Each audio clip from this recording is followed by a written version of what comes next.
Hindi club में एक बार आपका फिर से स्वागत है। ये वीडियो विशेष रूप से सीटेट से संबंधित है। आज हम इस वीडियो में क्लास 7 का इतिहास उसको पढ़ेंगे। सबसे पहले हम यहाँ जान लेते हैं विषय सूची के बारे में, यानी कौन कौन से अध्याय हमको पढ़ना है। तो पहला है 1000 वर्षों के दौरान हुए परिवर्तनों की पड़ताल। पहला चैप्टर हमको पढ़ना है 1000 वर्षों के दौरान हुए परिवर्तनों की पड़ताल।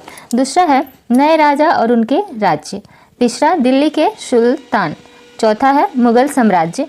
पांचवा है शासक और इमारतें। छठा है नगर व्यापारी और शिल्पीजन।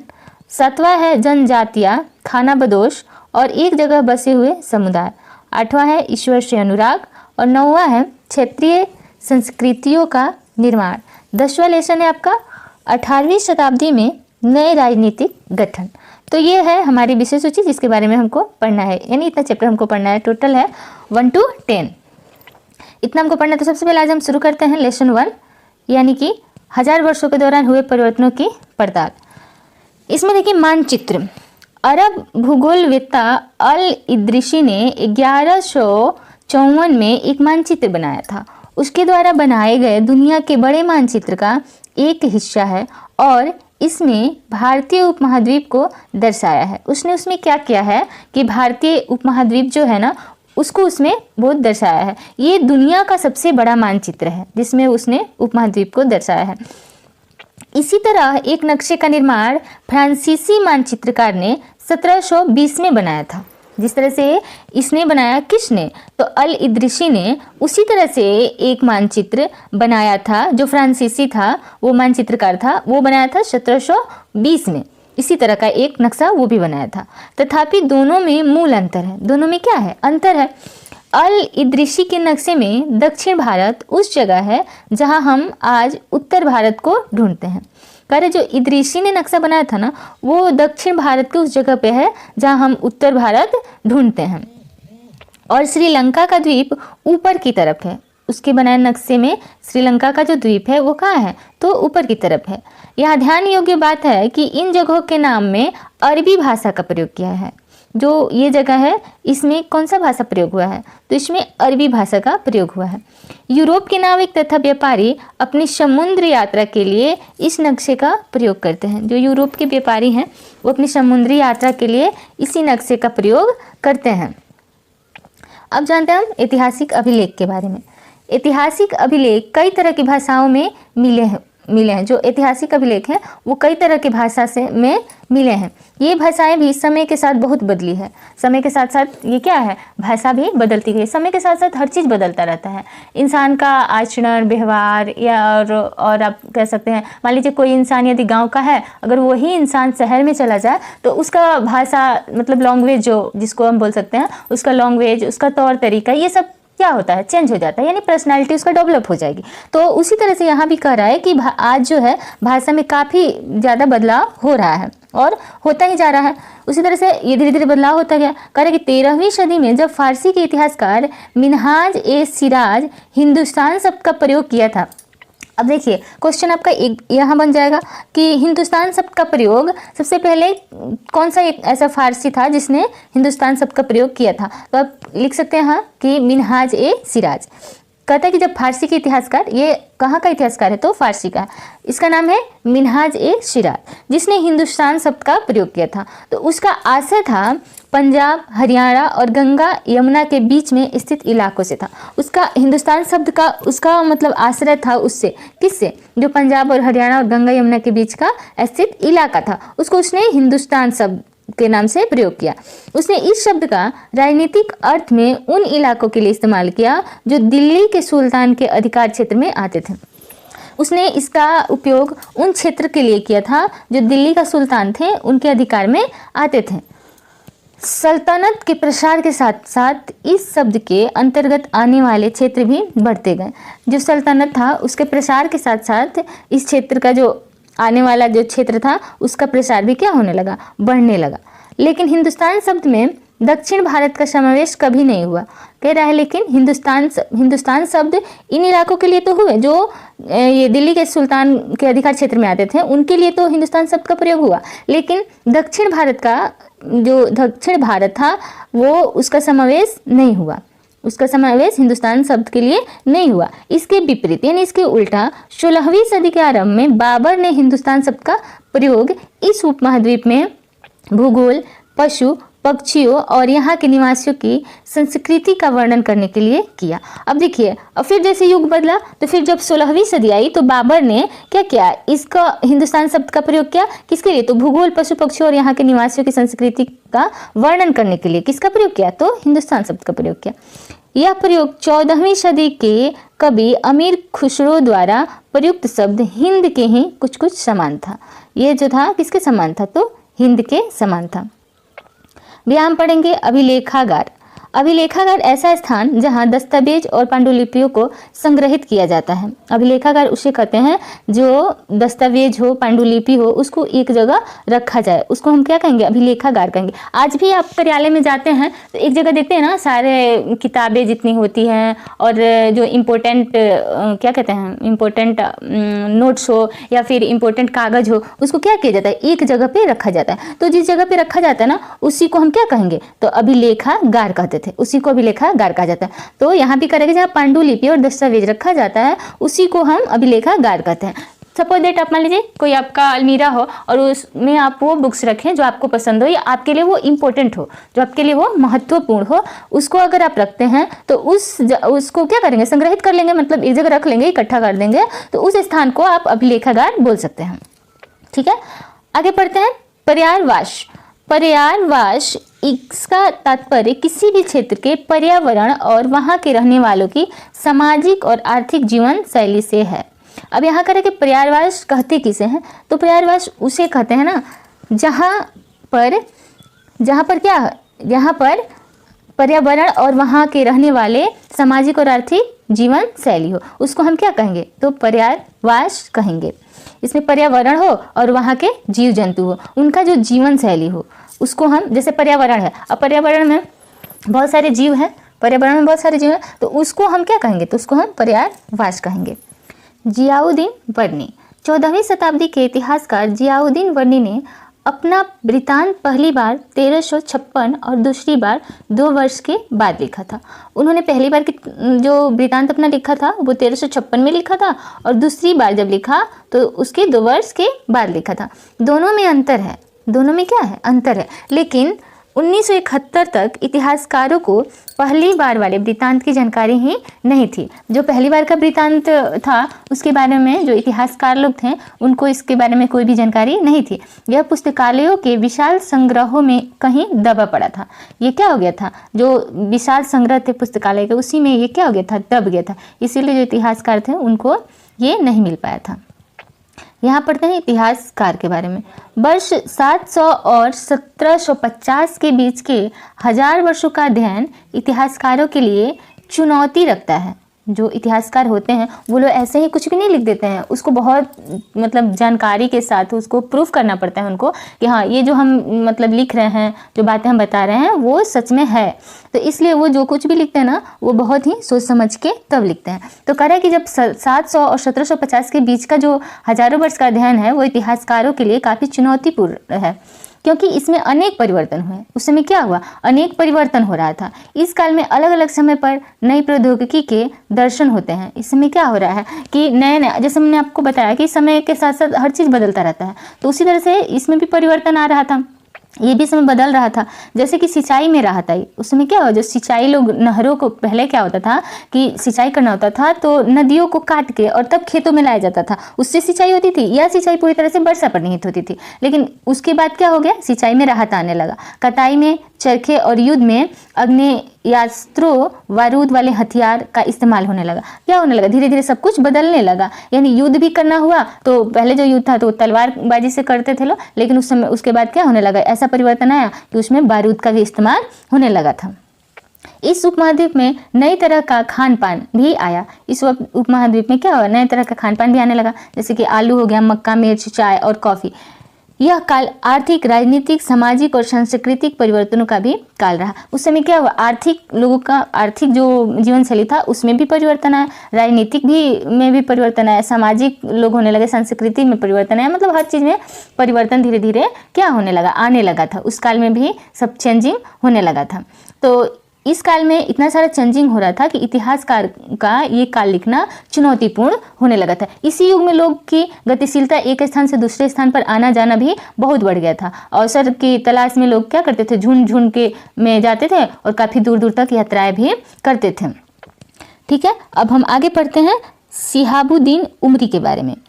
मिस्र के शिहाबुद्दीन उमरी द्वारा रचित मसालिक अल अबशर फी ममालिक अल अमशर के अनुसार मुहम्मद तुगलक के राज्यकाल में दिल्ली सल्तनत के अंतर्गत आने वाले प्रांत, ये प्रांत जो थे वो शिहाबुद्दीन उमरी के मतलब हैंड में थे। गयासुद्दीन बलबन, दिल्ली के सुल्तान गयासुद्दीन बलबन जो 1266 से 1287 की प्रशंसा में एक संस्कृत प्रशस्ति में उसे एक विशाल साम्राज्य का शासक बताया गया था। एक प्रशस्ति है उसमें उसको विशाल साम्राज्य का शासक बताया गया है, जो पूर्व में बंगाल जिसको गौड़ से लेकर पश्चिम में अफगानिस्तान के गजनी जिसको गजन बोलते थे तक फैला हुआ था। उसका जो क्षेत्र था वो बंगाल से लेके पश्चिम में अफगानिस्तान तक फैला हुआ था और जिसमें संपूर्ण दक्षिण भारत जिसको द्रविड़ बोलता था लोग भी आ जाता था, उसमें संपूर्ण दक्षिण भारत भी आता था। किसके क्षेत्र में, तो गयासुद्दीन बलबन के क्षेत्र में। गौड़, आंध्र, केरल, कर्नाटक, महाराष्ट्र और गुजरात आदि भिन्न भिन्न क्षेत्रों के लोग उसकी सेना के आगे पलायन कर जाते थे। इतने क्षेत्र के लोग ना गयासुद्दीन बलबन के सेना के आगे क्या कर जाते थे, पलायन कर जाते थे। अब हम पढ़ते हैं अमीर खुसरो के बारे में। सन 1318 में कवि अमीर खुसरो ने इस बात पर गौर किया कि अमीर खुसरो ने बताया था कि विभिन्न क्षेत्रों की अपनी भाषा थी। हर क्षेत्र में अलग अलग भाषा होती है। जैसे कि आप अगर बंगाल में चले जाएं तो वहाँ पे क्या लोग बंगाली बोलते हैं, बंगाली वाले भाषा जो है वो बांग्लादेश में बोला जाएगा, उनका भाषा अलग हो जाएगा। जब आप बिहार में आते हैं तो भोजपुरी आपको सुनने को मिलेगा, तो वहाँ भी आपका भाषा बदल जाएगा। तो यही अमीर खुसरो जो है वो 1318 में अमीर खुसरो इस बात पर गौर किए कि हर क्षेत्र का जो भाषा है वो क्या है, भिन्न है, यानी अलग अलग है। यहाँ पर ध्यान योग्य बात है कि इन क्षेत्रीय भाषा के विपरीत एक भाषा संस्कृत भी है। इन सारे भाषा के विपरीत एक भाषा है जिसका नाम संस्कृत है, जो किसी विशेष क्षेत्र की भाषा नहीं है। यह एक प्राचीन भाषा है, यानी ये जो भाषा है वो एक प्राचीन भाषा है। वो कैसी भाषा है, तो एक प्राचीन भाषा है जिसे केवल ब्राह्मण जानते हैं। उसे कौन जानता है, तो ब्राह्मण जानते हैं। यानी ब्राह्मण जहाँ जहाँ रहेंगे और यदि वो संस्कृत का उनको ज्ञान है तो वो संस्कृत भाषा बोलेंगे, आम जनता नहीं, और आम जनता संस्कृत भाषा को नहीं जानती थी। कई शासक इस्लाम और इसके विद्वान धर्मशास्त्रियों और न्याय शास्त्रियों अर्थात उलेमा को संरक्षण देते थे। ये विद्वान जो थे, वो धर्मशास्त्री जो थे वो और न्याय शास्त्री, ये लोग क्या करते थे, उलेमा को संरक्षण देते थे। यहाँ हम जान लेते हैं भाषा और यहाँ जानते हैं क्षेत्र, मतलब किस क्षेत्र में कौन सी भाषा बोली जाती है। तो द्वार समुद्री क्षेत्र में जो द्वार समुद्री भाषा है वो दक्षिण कर्नाटक में, तेलंगाना गानी जो है वो आंध्र प्रदेश में, गुजरी जो बोला जाता है वो गुजरात में, अबारी जो बोला जाता है वो तमिलनाडु में, अवधी पूर्वी उत्तर प्रदेश, हिंदवी दिल्ली के आसपास का क्षेत्र, दिल्ली के आसपास के क्षेत्र में हिंदवी बोला जाता है। अब हम जानते हैं मुगल वंश के बारे में।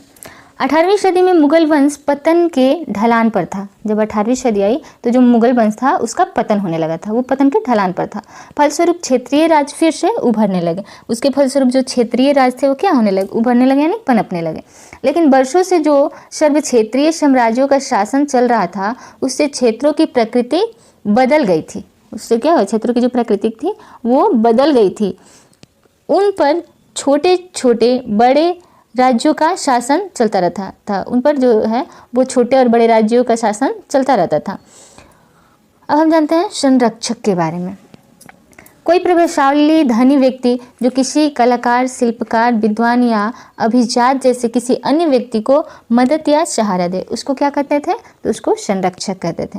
यानी कोई धनी व्यक्ति जो किसी कलाकार, शिल्पकार, विद्वान या अभिजात जैसे किसी अन्य व्यक्ति की मदद या सहारा दे, उसे हम कहते थे संरक्षक, उसे संरक्षक बोला जाता है। यहाँ हम जानते हैं भारत का इतिहास। लेसन 1 में ना मतलब पूरा यही बताया गया है कि उस समय किस तरह के लोग थे, परिवर्तन कैसे आया, उस समय का राजा लोग जो थे वो किस तरह से अपने राजगद्दी को संभालें, यही सब चीज़ इसमें बताया गया है। तो यहाँ देखते हैं हम भारत का इतिहास, जो मेन टॉपिक है उसको हमने यहाँ पे बनाया है और उसी को इसमें पढ़ाया गया है। तो आप इस टॉपिक को एक बार देख लें और पढ़ें भी ध्यान से। वैसे तो हम यहाँ आप लोग को मेन टॉपिक ही बता रहे हैं, अगर आप लोग इसको ध्यान से सुनिएगा और पढ़िएगा तो आपका लेसन 1 डेफिनेटली अच्छे से कंप्लीट हो जाएगा। तो आइए हम भारत का इतिहास जानते हैं। 19वीं सदी के समय में अंग्रेज इतिहासकारों ने भारत के इतिहास को 3 युगों में बांट दिया था। क्या क्या अपने सुविधा अनुसार जो भारत के इतिहासकार थे उसको उन्होंने 3 हिस्सों में बांट दिया। पहला था हिंदू, मुस्लिम और ब्रिटिश, ये 3 हिस्सा हो गया। यह विभाजन इस विचार पर आधारित था कि शासकों का धर्म ही एकमात्र महत्वपूर्ण ऐतिहासिक परिवर्तन होता है। इस विचार पर इन्होंने बांटा था कि जो शासकों का धर्म है वही एकमात्र महत्वपूर्ण ऐतिहासिक परिवर्तन है। इसी वजह से इन लोगों ने इस युग को 3 हिस्सों में बांटा था। और अर्थव्यवस्था, समाज और संस्कृति में और कोई भी महत्वपूर्ण बदलाव नहीं आता। इस दृष्टिकोण में इस उपमहाद्वीप की अपार विविधता की भी उपेक्षा हो जाती थी। इस काल विभाजन को आज बहुत कम इतिहासकार ही स्वीकार करते हैं। इसको जो है बहुत कम ही इतिहासकार जो हैं इसको स्वीकार करते हैं। इसको सारे इतिहासकार जो हैं वो स्वीकार नहीं करते हैं। अधिकतर इतिहासकार आर्थिक तथा सामाजिक कारकों के आधार पर ही अतीत के विभिन्न कालखंडों की विशेषताएं तय करते हैं। अधिकतर जो इतिहासकार हैं वो सामाजिक कारकों को देखते हैं और उस हिसाब से अतीत के काल को बांटते हैं। मतलब देखते हैं कि किस काल में कौन सी घटना घट रही है, उस समय क्या क्या चीज़ें थीं, उस हिसाब से वो कुछ इतिहासकार जो हैं इसको कालखंडों में बांट देते हैं। कह कि पिछले साल आपने जो इतिहास पढ़े थे, जो पिछले साल आपने इतिहास पढ़ा उसमें प्राचीन समाज के कई प्रकार का समावेश था, यानी प्राचीन काल का उसमें समावेश था। तो ये लोग अपने हिसाब से यहाँ बांटे हैं। 3 हिस्सा यहाँ भी हो गया है, प्राचीन काल, मध्यकाल इतिहास और आधुनिक काल। तो जो प्राचीन काल वाला हम बुक्स पढ़ते थे उसमें था शिकारी संग्राहक, प्रारंभिक दौर के कृषि कर्मी, शहरों और गांव के निवासी और आरंभिक दौर के राज्य और साम्राज्य। यानी जो आरंभिक दौर के राज्य और साम्राज्य थे वो कैसे थे। इस साल आप जो इतिहास पढ़ेंगे, जो आप इस साल पढ़ रहे हैं, उसे प्रायः मध्यकालीन इतिहास कहा जाता है। उसे कौन सा इतिहास कहा जाएगा, तो उसे प्रायः मध्यकालीन इतिहास कहा जाता है। इसमें आपको कृषक समाजों के विस्तार, क्षेत्रीय और साम्राज्यिक राज्यों के उदय, कभी कभी तो ग्रामवासियों और वनवासियों की कीमत पर प्रधान धर्मों के रूप में हिंदू धर्म, इस्लाम धर्म के विकास और यूरोप से व्यापारिक कंपनियों के आवागमन के बारे में और विस्तार से जानकारी मिलेगी। कह रहा है कि जिस तरह का सिचुएशन बनता गया उस हिसाब से इन इतिहासकारों ने उसको उसके अनुसार कालखंडों में विभाजित कर दिया। तो प्राचीन काल में इन लोगों को मिला था शिकारी संग्राहक, यानी पहले के लोग अपना भोजन कैसे करते थे, तो शिकार के द्वारा करते थे। शिकारी संग्राहक थे, वो लोग वनों में घूमते थे और जानवरों का शिकार करते थे और कंद फल मूल खाते थे। तो वो उस समय प्राचीन काल का ये लोग विभाजित कर दिए, मतलब उस काल में इसको बांट दिए। और जो हम अभी बुक्स पढ़ रहे हैं वो मध्यकालीन इतिहास आया। तो इसमें कह रहे कि कृषक समाज के विस्तार आए, तो उसमें क्या लोग कृषि यानी कृषि करने लगे, कृषि पर निर्भर होगा। तो यहाँ पे करें कि फिर धर्म भी जो है इनका बढ़ता गया, इस्लाम धर्म के विकास और यूरोप से व्यापारिक कंपनियों के आवागमन के बारे में और विस्तार से जानकारी मिलेगी। आखिर 16वीं और 18वीं शताब्दी 18वीं या 11वीं शताब्दियों से काफ़ी भिन्न थी। कह रहा कि आखिर 16वीं और 18वीं शताब्दियाँ 8वीं या 11वीं शताब्दी से क्या हो गई थी, भिन्न हो गई थी। यहाँ हम लोग पढ़े थे मध्यकालीन इतिहास के बारे में भी, आप लोग इसको एक बार और अच्छे से ध्यान से पढ़ लीजिएगा। फिर कहा कि इसलिए इस सारे काल को एक ऐतिहासिक इकाई के रूप में देखना समस्याओं से खाली नहीं है। फिर मध्यकाल की तुलना प्रायः आधुनिक काल से की जाती है। और उसके बाद कहा कि जो मध्यकाल आया उसकी तुलना आधुनिक जो काल चल रहा है उस काल से की जाती है। आधुनिकता के साथ भौतिक उन्नति और बौद्धिक प्रगति का भाव भी जुड़ा हुआ है। पाठ 2 नए राजा और उनके राज्य, इसके बारे में पढ़ेंगे। तो चलिए स्टार्ट करते हैं। 7वीं सदी आते आते उपमहाद्वीप के विभिन्न भागों में बड़े भूस्वामी और योद्धा सरदार अस्तित्व में आ चुके थे। बड़े भूस्वामी यानी जिनके पास बहुत अधिक भूमि थी, और योद्धा जो युद्ध करते थे वो लोग अस्तित्व में आ चुके थे। राजा लोग प्रायः उन्हें अपने मातहत या सामंत के रूप में मान्यता देते थे। उनसे उम्मीद की जाती थी कि वे राजा या स्वामी के लिए उपहार लाएं। उनसे राजा लोग होते थे वो उम्मीद लगाए रहते थे कि वो अपने स्वामी को लाकर उपहार दें। उपहार में कुछ भी, जैसे कंबल हो, आप लोग को बताया गया था एक बार, कंबल यानी जो जिस तरह का व्यवसाय करता था उस तरह का उपहार ला के राजा को दे। उनके दरबार में हाजिरी लगाए, यानी आके उनके दरबार में क्या करे, हाजिरी भी लगाए और उन्हें शून्य सहायता प्रदान करे। अधिक सत्ता और संपदा हासिल करने पर सामंत अपने आप को महासामंत, जब अधिक उनको क्या होने लगा था, सत्ता मिलने लगा था, यानी उनका मान बढ़ने लगा था, तो वो लोग अपने आप को क्या समझने लगे थे, महासामंत, महामंडलेश्वर, यानी पूरे मंडल का महान स्वामी इत्यादि घोषित कर देते थे। कभी कभी वे अपने स्वामी के आधिपत्य से स्वतंत्र हो जाने का दावा भी करते थे। वो लोग राजा के हित में कार्य करते थे, राजा के लिए उपहार लाते थे और दरबार में पर डे हाजिरी उनको लगाना होता था। तो वो लोग कभी कभी क्या करते थे, सोचते थे कि हम लोग राजा के इन नियमों कानून से क्या हो जाए, स्वतंत्र हो जाए। एलोरा की गुफा, एलोरा की गुफा 15 के, जो एलोरा का गुफा है वो 15वां गुफा है, उसके भित्ति चित्र में विष्णु को नरसिंह के रूप में दिखाया गया है। यह राष्ट्रकूट काल की कृति है। ये किस काल की कृति है, तो राष्ट्रकूट काल की कृति है, राष्ट्रकूट काल की।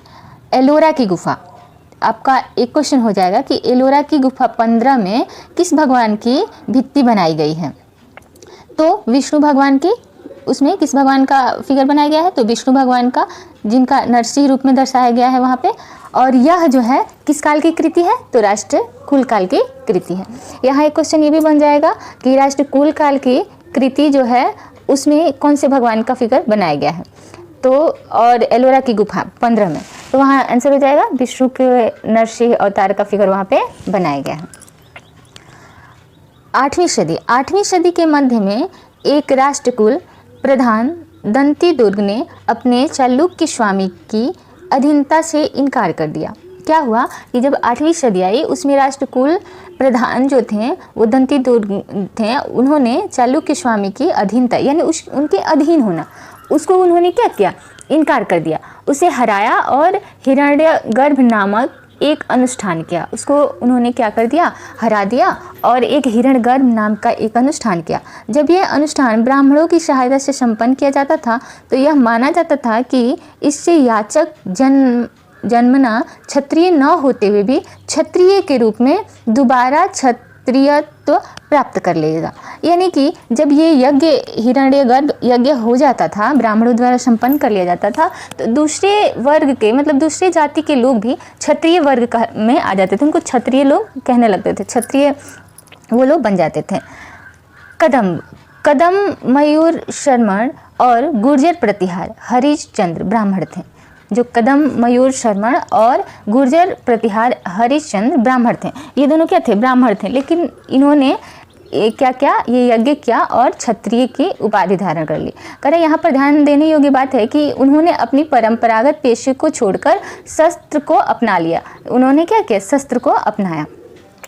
चोल वंश, तमिलनाडु में शासन करने वाले चोल वंश के अभिलेखों में विभिन्न किस्म के करों के लिए 400 से ज़्यादा सूचक शब्द मिले हैं।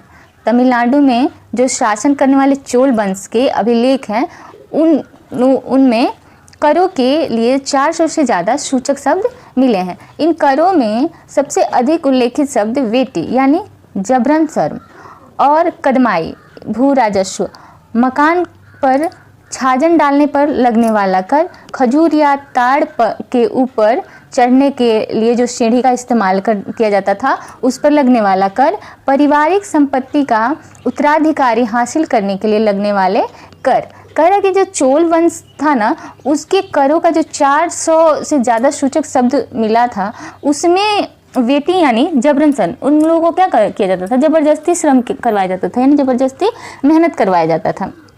और उस समय क्या होता था कि यदि कोई अपने पिता का राज्य संभालता था, जैसे कि उत्तराधिकारी बनता था, तो उस पर भी उसे कर देना पड़ता था। किसी ताड़ के पेड़ पर अगर सीढ़ी लगा के इस्तेमाल किया जाता था तो उसके लिए भी क्या किया जाता था, कर दिया जाता था। प्रशस्तियाँ, प्रशस्तियों में ऐसे ब्यौरे होते हैं जो शब्दशः सत्य नहीं भी हो सकते हैं। जो प्रशस्ति है उसमें ज़रूरी नहीं है कि जो कुछ लिखा है वो सत्य ही लिखा हुआ है, क्योंकि क्या होता था कि जब लोग प्रशस्ति अपने राजा के कहने पे लिखते थे तो उनके तारीफ में कुछ बातें अपने तरफ से भी लिख देते थे, कुछ राजा के कहने पे भी लिख दिया करते थे। तो ये कह रहा है कि सब कुछ उसमें सत्य ही नहीं है। प्रशस्तियाँ हमें यह बताती है कि खुद को राजा कैसा दर्शाना चाहता था। जो प्रशस्ति है उसको पढ़ के हमें मालूम चलता है कि राजा अपने आप को किस तरह से दर्शाना चाहता था।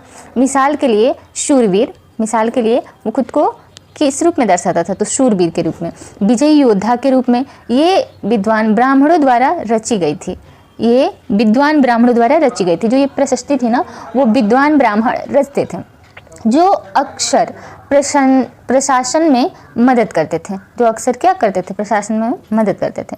नागभट्ट संस्कृत में लिखी गई ग्वालियर मध्य प्रदेश में पाई एक प्रशस्ति में प्रतिहार नरेश नागभट्ट के कामों का वर्णन इस प्रकार किया गया है। उनके कामों का वर्णन इस प्रकार से किया गया है। आंध्र यानी सैंधव, सिंध यानी विदर्भ महाराष्ट्र का एक हिस्सा और कलिंग उड़ीसा का एक हिस्सा के राजा उनके आगे सभी धराशायी हो गए जब वे राजकुमार थे। यहाँ पे नागभट्ट का वर्णन किया गया है कि सिंध महाराष्ट्र का एक हिस्सा, उड़ीसा यानी कलिंग उनका एक हिस्सा, इस पर जो ये नागभट्ट थे राजकुमार थे, उस समय इन राजाओं पर ये क्या किए थे, विजय प्राप्त कर लिए थे। यानी उनके आगे सभी राजा क्या हो गए थे, धराशायी हो गए थे जब वो राजकुमार थे। अभी वो राजकुमार थे तभी, यानी राजा नहीं बने थे, राजा के बेटे थे यानी राजकुमार थे। भूमि अनुदान, राजा लोग प्रायः ब्राह्मणों को भूमि अनुदान से पुरस्कृत करते थे। जो राजा लोग होते थे वो ब्राह्मणों को क्या करते थे, भूमि अनुदान से पुरस्कृत करते थे। ये ताम्रपत्रों पर अभिलिखित होते थे। जो राजा लोग थे वो ब्राह्मण लोगों को भूमि अनुदान करते थे, जो कि एक ताम्रपत्र होता था, उसमें लिखित होता था। जैसे कि आजकल जो भूमि हम लोग बेचते हैं या किसी भी चीज़ को अगर खरीदा या बेचा जाता है तो उसके लिए एग्रीमेंट बनता है ना, कोई कागज़ बनता है। उसी तरह से ये उस समय जब भूमि अनुदान होता था, राजा करते थे तो वो क्या करते थे, एक ताम्रपत्र पर अभिलिखित करते थे, जो भूमि पाने वालों को दिए जाते थे। जिसको भूमि लेना होता था उसको वो दिए जाते थे। ताम्रपत्रों में लिखित संस्कृत और तमिल दोनों में की जाती थी। जो ताम्रपत्र होता था उसमें संस्कृत और तमिल दोनों भाषा में लिखावट होता था। कल्हड़ 12वीं शताब्दी में एक बृहद संस्कृत काव्य भी रचा गया।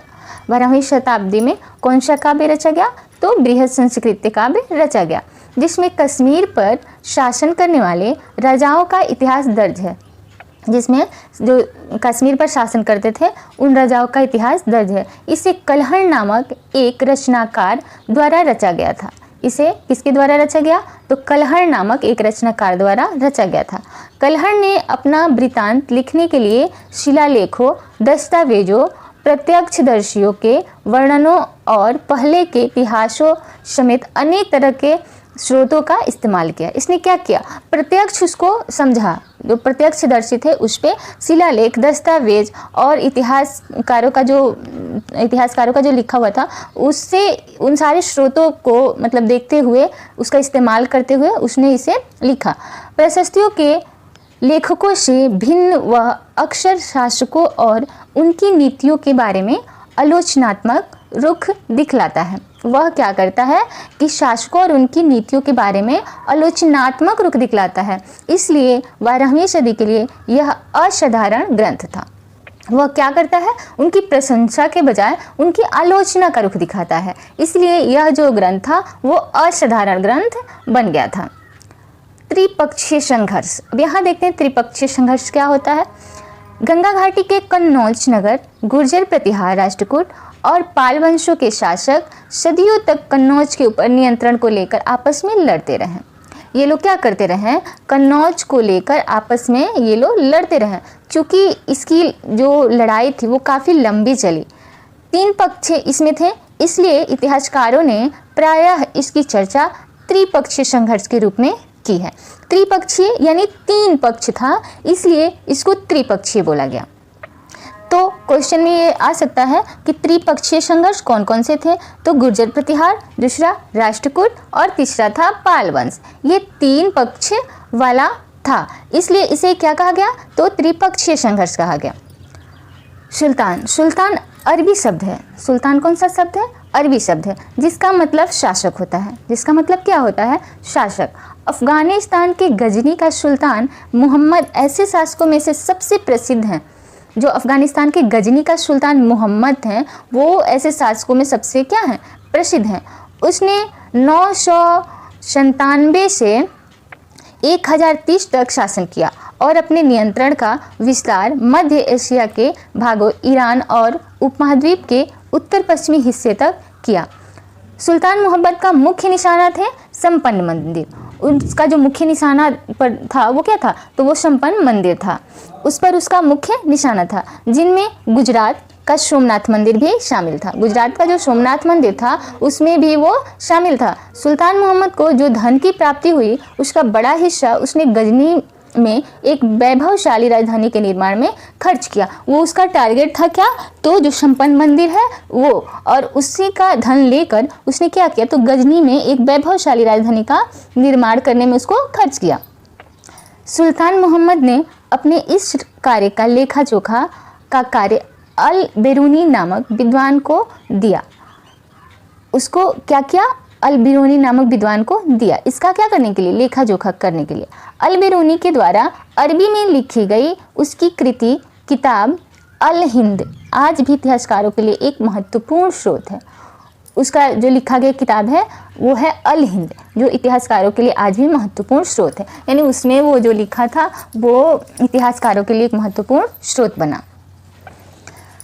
चाहमान, चाहमान जो बाद में चौहान के रूप में जाने गए, जो चाहमान थे वो बाद में किसके रूप में जाने गए, तो चौहान के रूप में जाने गए। यहाँ देखिए चाहमान है और ये लोग बाद में जाकर चौहान के रूप में जाने लगे। दिल्ली और अजमेर के आसपास के क्षेत्र पर शासन करते थे। ये लोग दिल्ली और अजमेर के आसपास के क्षेत्र में क्या करते थे, अपना शासन करते थे। चाहमानों का सबसे प्रसिद्ध शासक था पृथ्वीराज। क्वेश्चन हो सकता है आपका कि चाहमानों का सबसे प्रसिद्ध राजा कौन सा था, तो चाहमानों का सबसे प्रसिद्ध राजा था पृथ्वीराज। याद रखिएगा, चाहमानों का सबसे प्रसिद्ध राजा पृथ्वीराज तृतीय, जो 1168 से 1192, जिसने सुल्तान मोहम्मद गौरी नामक अफगान शासक को 1191 में हराया। लेकिन दूसरे ही साल 1192 में उसके हाथों हारा गया। दूसरे ही साल क्या हो गया, वो हार गया 1192 में। अब पढ़ते हैं उरैयार। उरैयार के चोल वंशीय प्राचीन मुखिया परिवार के विजयालय ने 9वीं सदी के मध्य में मुटरियारों को हराकर क्या हुआ, इरैयार जो चोल वंशीय प्राचीन मुखिया का परिवार विजयालय ने 9वीं सदी में मुटियारों को क्या कर दिया, हरा दिया। उसको हराकर इस डेल्टा पर कब्जा जमाया। उसे हराकर उन लोगों ने क्या किया, इस डेल्टा पर अपना कब्जा जमा लिया। उन्होंने इस पर अपना कब्जा जमाया। उसने वहाँ तंजावुर शहर और निशुंभ सूदिनी देवी का मंदिर बनवाया। उसने वहाँ पे क्या किया, देवी का मंदिर बनवा दिया। कौन सी देवी का, तो तंजावुर शहर और निशुंभ सूदिनी देवी का वहाँ पे मंदिर बनवा दिया। यहाँ पढ़ते हैं राजराज प्रथम। ये भी एक शासक थे। राजराज प्रथम जो सबसे शक्तिशाली चोल शासक माना जाता था। सबसे शक्तिशाली चोल शासक कौन था, तो राजराज था।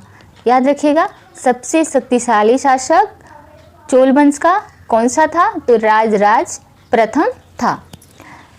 985 में राजा बना। वह 985 में राजा बना। उसी ने ज़्यादातर क्षेत्रों पर अपने नियंत्रण का विस्तार किया। ज़्यादातर क्षेत्रों पर उसने क्या किया, अपने नियंत्रण का विस्तार किया। राजराज के पुत्र राजेंद्र प्रथम। राजराज के पुत्र कौन थे, राजेंद्र प्रथम थे, जो कि चोल वंश के थे, ने गंगा घाटी, श्रीलंका तथा दक्षिण पूर्व एशिया के देशों पर हमला भी किया। जो उनके पुत्र थे वो गंगा घाटी, श्रीलंका तथा दक्षिण पूर्व एशिया के देशों पर हमला किया। इन अभियानों के लिए उसने एक जल सेना भी बनाई। इन अभियान को जीतने के लिए उसने एक कैसी सेना बनाई, तो उसने एक जल सेना बनाई। जो ध्यान देने योग्य बात है, जो इस पर ध्यान देने योग्य बात है, राजराज और राजेंद्र प्रथम द्वारा बनवाए गए तंजावुर और कोडचोलपुरम के बड़े मंदिर, तंजावुर और कोडचोलपुरम के बड़े मंदिर स्थापत्य और मूर्तिकला की दृष्टि की एक चमत्कार है। ये मूर्तिकला की दृष्टि से क्या है, चमत्कार है। यहाँ पढ़ते हैं चोल मंदिर के बारे में। चोल मंदिर अक्सर अपने आसपास विकसित होने वाली बस्तियों के केंद्र बन गए। जो चोल मंदिर थे वो आसपास की जो मंदिर थे वो बस्तियों का विकसित केंद्र बन गए।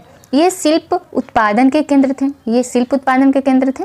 ये मंदिर शासकों और अन्य लोगों द्वारा दी गई भूमि से भी संपन्न हुआ।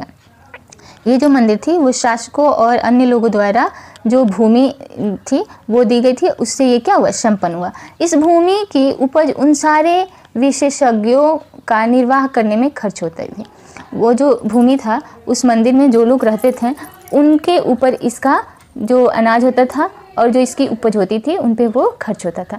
जो मंदिर के आसपास रहते थे और उसके लिए काम करते थे, जो मंदिर के आसपास में रहते थे और मंदिर के लिए काम करते थे, उन्हें ही उस भूमि का उपज मिलता था। जैसे कि पुरोहित हो गए, मालाकार हो गए, बावर्ची हो गए, मेहतर, संगीतकार, नर्तक इत्यादि, इन लोगों पर इस भूमि का उपज खर्च होता था।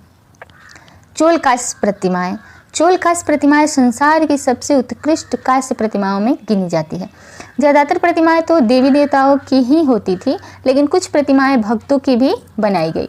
इस प्रतिमा में देवी देवता का प्रतिमा तो था ही, लेकिन उसमें भक्तों की भी प्रतिमा बनाई गई थी। यहाँ पढ़ते हैं उर।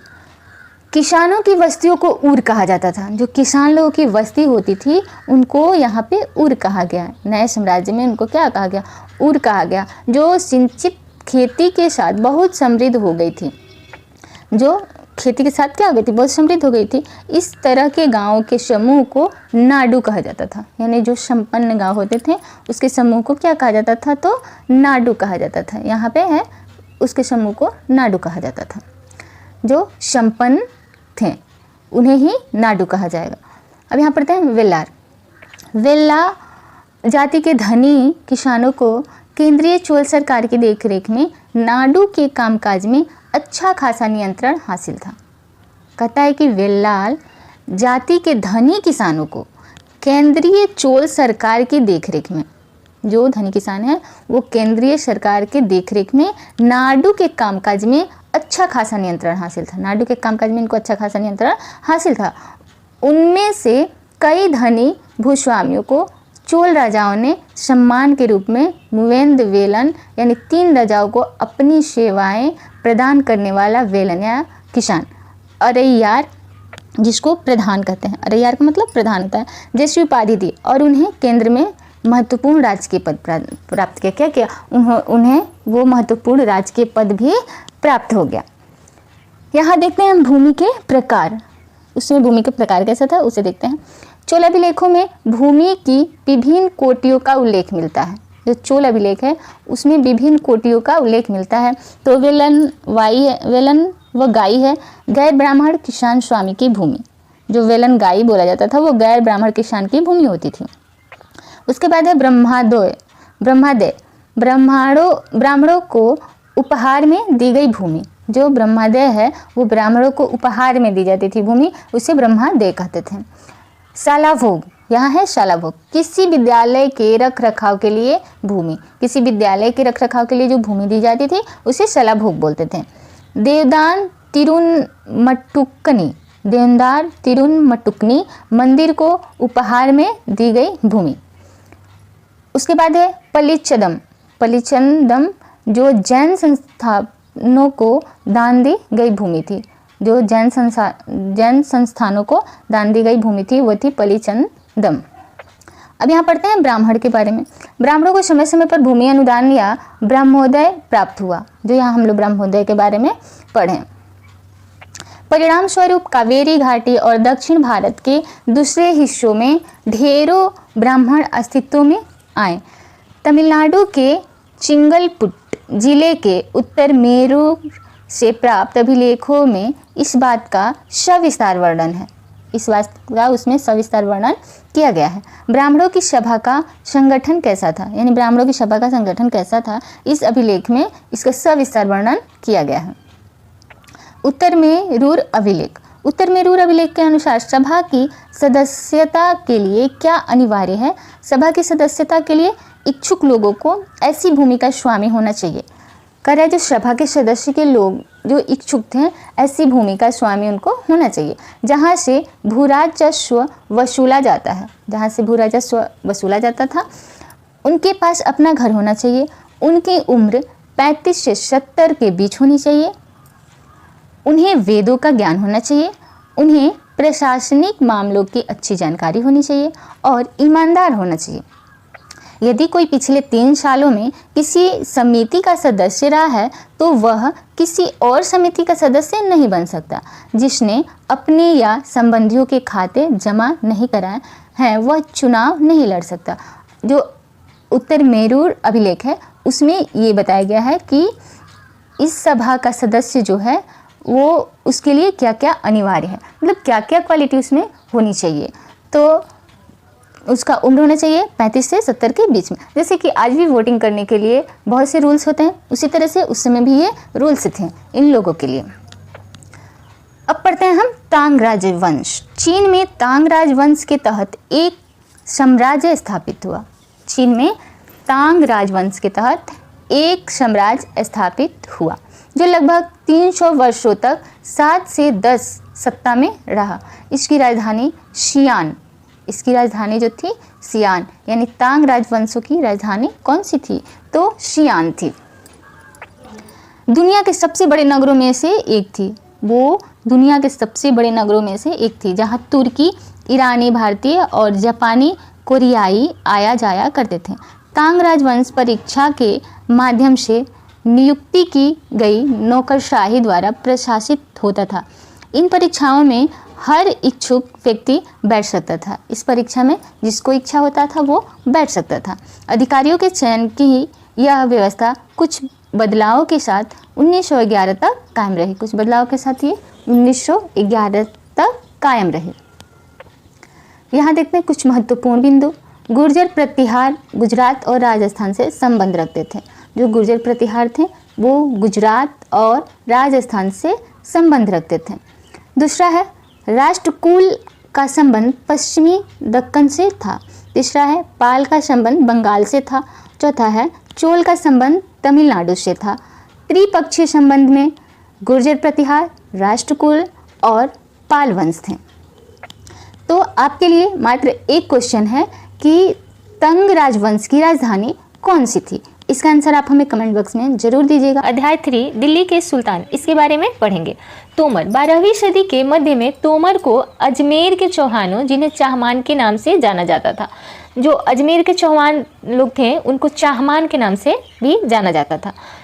तोमर को अजमेर के चौहानों ने क्या कर दिया? परास्त किया। 12वीं सदी में तोमर को चौहानों ने परास्त किया। तोमरों को चौहानों के राज्यकाल में ही, तोमरों जो थे और जो चौहान लोग थे उनके राज्यकाल में ही दिल्ली वाणिज्य का एक महत्वपूर्ण केंद्र बन गया। जो दिल्ली था वो तोमर लोगों जो थे उनके और चौहान लोगों के शासनकाल में ही वाणिज्य का एक महत्वपूर्ण केंद्र बन गया। यहाँ पर देहलीवाल कहे जाने वाले सिक्के भी ढाले जाते थे जो काफ़ी प्रचलन में थे। 13वीं सदी के आरंभ में दिल्ली सल्तनत की स्थापना हुई। जो दिल्ली सल्तनत थी उसकी स्थापना 13वीं सदी में हुई। एक क्वेश्चन आपका यहाँ बन सकता है कि दिल्ली सल्तनत की स्थापना किस सदी में हुई? तो आपका आंसर होगा 13वीं सदी में हुई। और इसके साथ ही दिल्ली एक ऐसी राजधानी में बदल गई जिसका नियंत्रण इस उपमहाद्वीप के बहुत बड़े क्षेत्र में फैला था। अब आइए यहाँ पे कुछ वंशज को पढ़ते हैं। राजपूत वंश, ये जो है राजपूत वंश है। तोमर आरंभिक 12वीं शताब्दी 1165। अनंगपाल 1130 से 1145 तक इनका शासनकाल चला। चौहान 1165 से 1192 तक। पृथ्वीराज चौहान 1175 से 1192 तक। उसके बाद है प्रारंभिक तुर्की शासक 1206 से 1290 तक। कुतुबुद्दीन ऐबक 1206 से 1210। शमसुद्दीन इल्तुतमिश 1236 से 1240। रजिया सुल्तान 1236 से 1240। इनका भी शासनकाल जो है 1236 से 1240 तक चला। गयासुद्दीन बलबन 1266 से 1287। अब यहाँ पढ़ते हैं खिलजी वंश को। खिलजी वंश 1290 से 1320 तक चला। इसका शासनकाल, खिलजी वंश का शासनकाल 1290 से 1320 तक चला।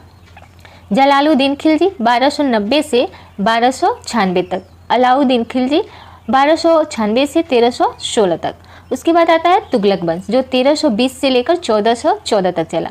गयासुद्दीन तुगलक 1320 से 1324 तक। मोहम्मद तुगलक 1324 से 1351 तक। फिरोज शाह तुगलक 1351 से 1388 तक। उसके बाद आता है सैयद वंश 1414 से लेकर 1451 तक चला। उसके बाद है खिज्जत खान। खिज्जत खान 1414 से लेकर 1421 तक। फिर है लोदी वंश 1451 से लेकर 1526 तक। बहलोल लोदी 1451 से लेकर 1489 तक चला। यहाँ हम पढ़ते हैं सुल्तान इल्तुतमिश के बारे में। सन 1236 में सुल्तान इल्तुतमिश की बेटी रजिया सिंहासन पर बैठी। अब यहाँ आपका एक क्वेश्चन बन जाएगा कि रजिया सुल्तान किसकी बेटी थी। तो रजिया सुल्तान जो थी वो सुल्तान इल्तुतमिश की बेटी थी। रजिया सुल्तान सुल्तान इल्तुतमिश की बेटी थी। वह सिंहासन पर बैठी। उस युग के इतिहासकार जो इतिहास लिखते थे उनका नाम था मिनहाज ए शिराज ने स्वीकार किया है कि वह अपने सभी भाइयों से अधिक योग्य और सक्षम थी। वो जो रजिया सुल्तान थी वो अपने भाई लोगों से अधिक सक्षम थी राजगद्दी पर बैठने के लिए, लेकिन फिर भी वह एक रानी को शासक के रूप में मान्यता नहीं दे पा रहा था। वह योग्य थी, उसके बावजूद भी उसे एक योग्य शासक नहीं माना जाता था क्योंकि वो रानी थी। मतलब एक रानी के रूप में एक शासक को वो लोग स्वीकार नहीं करना चाह रहे थे। दरबारी जन भी उसके स्वतंत्र रूप से शासन करने की कोशिशों से प्रसन्न नहीं थे। वो स्वतंत्र रूप से शासन करना चाह रही थी तो उससे दरबारीगण भी जो थे वो प्रसन्न नहीं थे। सन 1240 में उसे सिंहासन से हटा दिया गया और इसी वजह से रजिया सुल्तान में हरेक गुण होने के बावजूद भी उसे सिंहासन से क्या किया गया, हटा दिया गया। रजिया ने अपने अभिलेखों और सिक्कों पर अंकित करवाया कि वह सुल्तान इल्तुतमिश की बेटी है। उसने क्या किया, एक अभिलेख पे छपवाया कि वह एक सुल्तान की बेटी है जिसका नाम है इल्तुतमिश, वह उसकी बेटी है। अब यहाँ जो मिनहाज ए सिराज है ना, वो भी ये चीज़ मानता है कि एक लड़की शासन नहीं कर सकती, यानी रानी को शासन नहीं करना चाहिए, राजा ही शासन करे।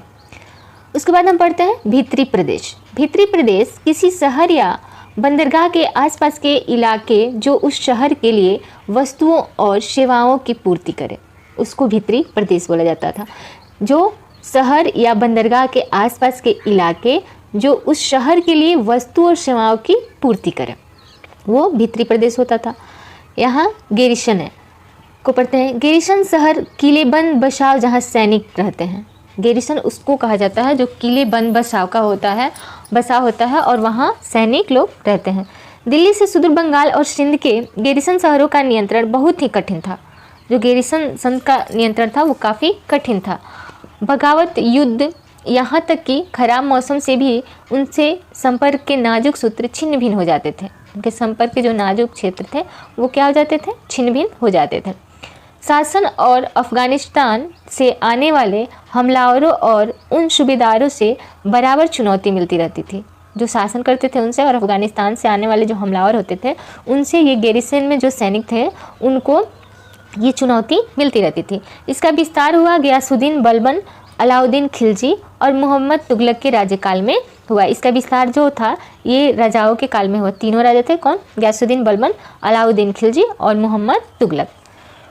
उसके बाद है पांडुलिपि। पांडुलिपि को साधारणतः 4 चरणों में तैयार किया जाता था। जो पांडुलिपि लिखी जाती थी उसको 4 चरणों में तैयार किया जाता था। सर्वप्रथम कागज़ को तैयार करना, पहला काम था कागज़ को तैयार करना। दूसरा काम था उसके बाद लेखन कार्य करना और तीसरा था फिर महत्वपूर्ण शब्दों और अनुच्छेदों की ओर ध्यान आकर्षित करने के लिए सोने को पिघलाकर उसका प्रयोग। और अंतिम चरण में जल्द तैयार करना। चौथा जो था वो अंतिम चरण था कि जो पांडुलिपि है उसको जल्दी तैयार कर देना है। उसके बाद हम पढ़ेंगे इतिहास। इतिहास को तारीख एक वचन, तवारीख हो जाता है बहुवचन। जो इतिहास है उसमें तारीख को एक वचन बोला जाता है, तवारीख बहुवचन है। जो सुल्तानों के शासनकाल में प्रशासन की भाषा फारसी में लिखे गए थे। जो प्रशासन की भाषा थी फारसी उसमें इसको लिखे गए थे। तवारीख के लेखक सचिव, प्रशासक, कवि और दरबारियों जैसे सुशिक्षित व्यक्ति होते थे। जो सुशिक्षित व्यक्ति थे वही इसको लिखते थे, किसको, तवारीख को। जो घटनाओं का वर्णन भी करते थे और शासकों को प्रशासन संबंधी सलाह भी देते थे। यानी जो शासक लोग होते थे उनको प्रशासन संबंधित ये सलाह भी देते थे कि किस तरह से शासन व्यवस्था को सही ढंग से चलाया जाए। अब हम पढ़ेंगे फ़क़े मुदव्विर के बारे में। 13वीं सदी के इतिहासकार फक ए मुदवीर ने लिखा था, राजा का काम सैनिकों के बिना नहीं चल सकता। जाहिर सी बात है, किसी भी राजा का जो राज्य है वो सैनिक के बिना नहीं चल सकता, यानी सुव्यवस्थित ढंग से सैनिक के बिना राज्य नहीं चल सकता। सैनिक वेतन के बिना नहीं जी सकते, सही बात है, सैनिक जो थे वो वेतन के बिना तो जी नहीं सकते थे। किसानों से एकत्रित किए गए राजस्व से, अब यहाँ है कि सैनिक को वेतन कैसे दिया जाए। सैनिक को तो वेतन चाहिए, तो वेतन कैसे दिया जाए, तो जो किसान लोग होते थे उन्हीं से जो राजस्व इकट्ठा होता था उसी को लेकर इन सैनिकों का वेतन दिया जाता था। पर मगर किसान भी राजस्व तभी चुका सकेंगे जब वे खुशहाल और प्रसन्न हो। जब वो खुशहाल होंगे, प्रसन्न होंगे, तो ही तो खेती बाड़ी या अपना कोई भी कार्य सही ढंग से कर पाएंगे। जब सही ढंग से करेंगे तभी वो अपना कर दे पाएंगे।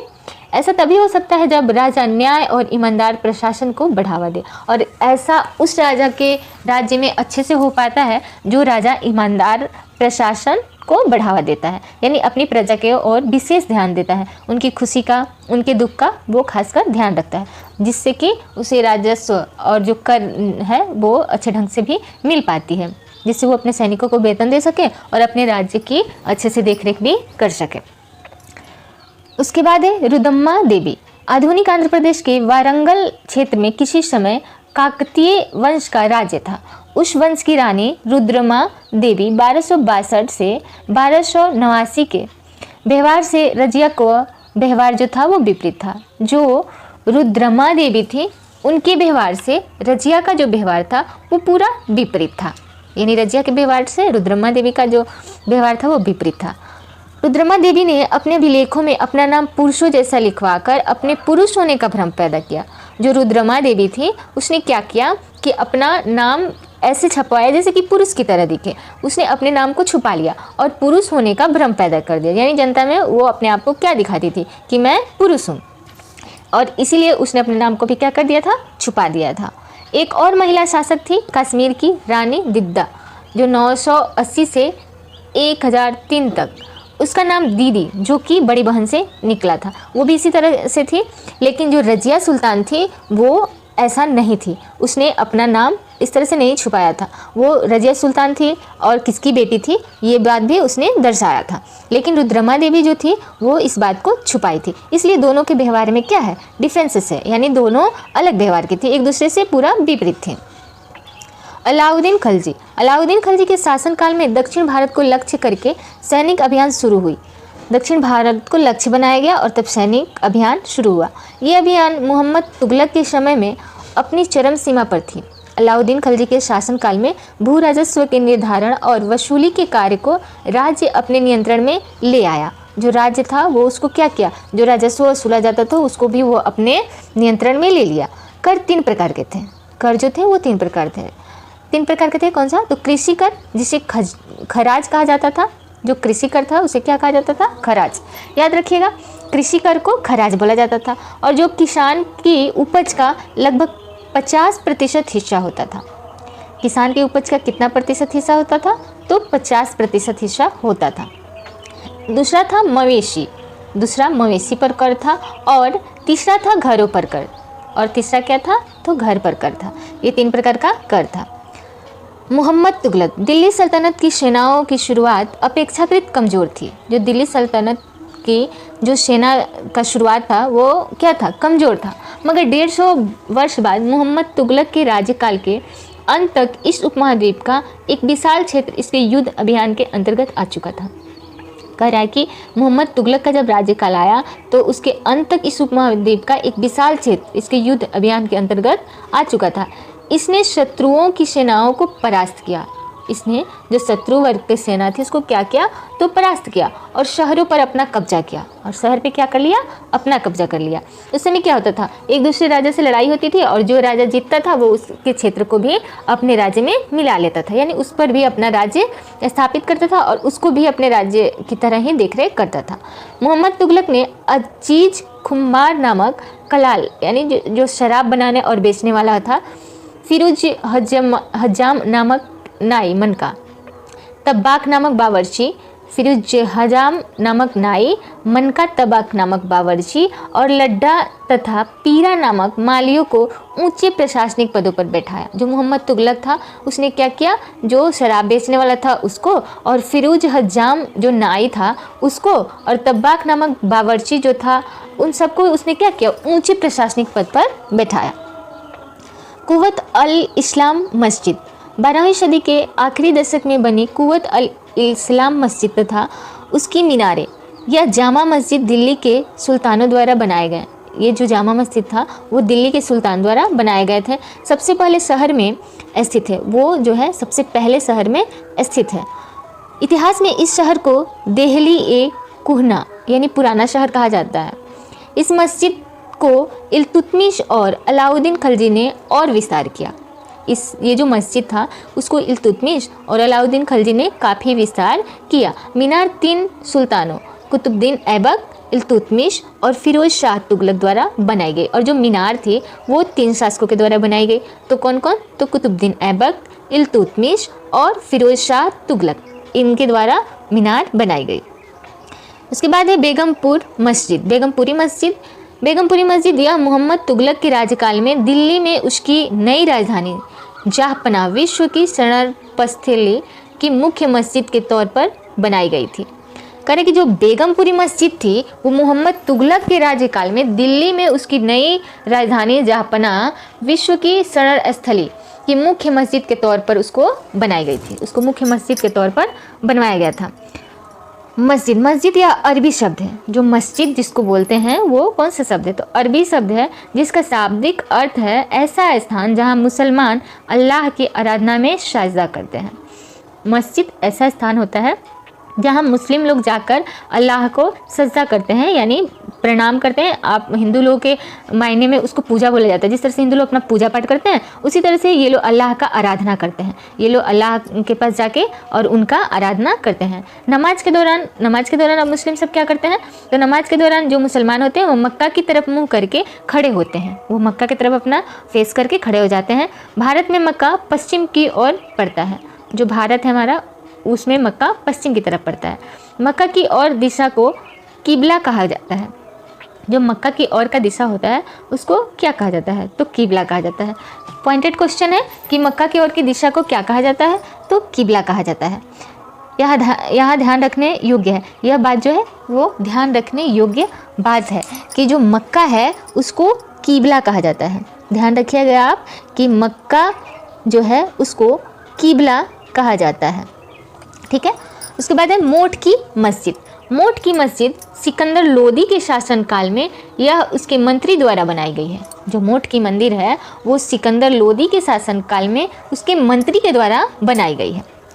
उसके बाद है जमाल कमाली की मस्जिद 1520 के दशक के आखिरी दिनों में निर्मित। ये जो जमाल कमाल की मस्जिद है वो 1520 के दशक में के आखिरी दिन में निर्मित हुई है। अब पढ़ते हैं हम इल्तुतमिश के बारे में। दिल्ली के आरंभिक सुल्तान विशेषकर इल्तुतमिश सामंतों और जमींदारों के स्थानों पर विशेषकर गुलामों को सूबेदार नियुक्त करना अधिक पसंद करते थे। वो क्या करते थे, गुलामों को, जो गुलाम होते थे उनको सूबेदार नियुक्त करना अधिक पसंद करते थे। इन गुलामों को फारसी में वंदगा कहा जाता है। जो ये गुलाम होते थे इसको फारसी में वंदगा कहा जाता है। इसको क्या कहा जाता है, तो वंदगा कहा जाता है, वंदगा याद रखिएगा। इसको फारसी में गुलामों को वंदगा कहा जाता है तथा इन्हें सैनिक सेवा के लिए खरीदा जाता है। जो सैनिक होते हैं उसी के लिए इसको खरीदा जाता है। खलजी और तुगलक शासक वंदगा का इस्तेमाल करते रहे। जो खलजी थे और सुल्तान थे और तुगलक शासक जो थे, खलजी और तुगलक शासक जो थे वो वंदगा का इस्तेमाल करते रहे, यानी गुलामों को खरीदते रहे और साथ ही अपने पर आश्रित निम्न वर्ग के लोगों को भी ऊंचे राजनीतिक पदों पर बैठाते रहे। आश्रित यानी किसी और पे जो आशा करता हो, मतलब किसी और पे आश्रित हो, वो उसका खुद का कुछ नहीं है, वो दूसरे पे आश्रित है। कोई इंसान यदि दूसरे पर आश्रित है तो वो आश्रित है उस इंसान पर। तो ये क्या थे, ये लोग जो बंदरगाह थे, ये लोग क्या करते थे, ये लोग जो सैनिक थे उन पर आश्रित थे, यानी राजा लोग इनको खरीदते थे और ये लोग सैनिक की सेवा करते थे, यानी राजा और सैनिक पर ये लोग आश्रित थे।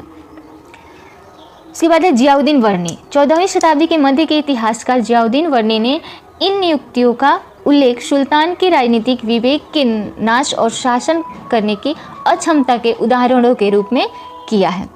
जो जियाउद्दीन वर्णी है उसको मध्य के जो इतिहासकार हैं जियाउद्दीन वर्णी ने इस नियुक्तियों का उल्लेख सुल्तान के राजनीतिक विवेक के नाश और शासन करने की अक्षमता के उदाहरण के रूप में किया गया है। उसके बाद है इक्ता। तुगलक शासकों ने भी सेनानायकों को भिन्न भिन्न आकार के इलाकों के सूबेदार के रूप में नियुक्त किया।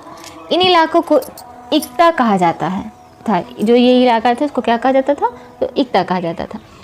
इन्हें संभालने वाले अधिकारी को इक्तदार कहा जाता था। जो संभालते थे उन अधिकारी को क्या कहा जाता था? तो इक्तदार कहा जाता था, या मुक्ति भी कहा जाता था। या इनको क्या कहा जाता था? तो इनको मुक्ति भी कहा जाता था। मुक्ति का फर्ज था सैनिक अभियानों का नेतृत्व करना और अपने इक्तों में कानून और व्यवस्था बनाए रखना। जो मुक्ति लोग थे उनका क्या काम था? तो सैनिक अभियानों का नेतृत्व करना और अपने कानून व्यवस्था को अच्छे ढंग से बनाए रखना। अपनी सैनिक सेवाओं के बदले वेतन के रूप में मुक्ति अपने इलाकों से राजस्व की वसूली किया करते थे। करे जो सैनिक की सेवाओं के बदले में वो लोग क्या करते थे? तो वो लोग इलाकों के राजस्व की वसूली किया करते थे। राजस्व के रूप में मिली रकम से ही वे अपने सैनिकों को भी क्या करते थे? तो तनख्वाह देते थे। उसके बाद है इब्न बतूता। अफ्रीका देश मोरक्को से 14वीं सदी में भारत आए यात्री इब्न बतूता। अब देखिए यहाँ है कि इब्न बतूता अफ्रीका देश जो है वो मोरक्को से 14वीं सदी में भारत आए। ये 14वीं सदी में भारत में आए थे। इब्न बतूता ने बताया था कि भारत में बांस पोला नहीं होते। जो इब्न बतूता थे उन्होंने बताया था कि भारत में बांस पोला नहीं होते। यह बहुत बड़ा होता है, इस पर आग का असर नहीं होता है। ये बहुत बड़ा होता है जिस पर आग का असर नहीं होता है। सरदार इन जंगलों में रहते थे। इनके लिए ये किले का काम करते थे। उनके लिए वो किसका काम करता था? तो किला का काम करता था। चंगेज खान के नेतृत्व में मंगोलों ने 1219 में उत्तर पूर्वी ईरान में आधुनिक उज़्बेकिस्तान पर हमला किया। जो आधुनिक उज़्बेकिस्तान था उस पर हमला किया और इसके शीघ्र बाद ही दिल्ली सल्तनत को उनका धावा झेलना पड़ा। उसके बाद आता है मंगोलों। अलाउद्दीन खिलजी और मोहम्मद तुगलक के शासनकालों के आरंभ में दिल्ली पर मंगोलों के धावे बढ़ गए थे। दिल्ली पर किसका धावा बढ़ा था? तो मंगोलों का धावा बढ़ गया था। लोधी वंश। तुगलक वंश के बाद 1526 तक दिल्ली तथा आगरा पर सैयद तथा लोधी वंशों का राज्य रहा। तब तक जौनपुर, बंगाल, मालवा, गुजरात, राजस्थान तथा पूरे दक्षिण भारत में स्वतंत्रता शासक उठ खड़े हुए थे।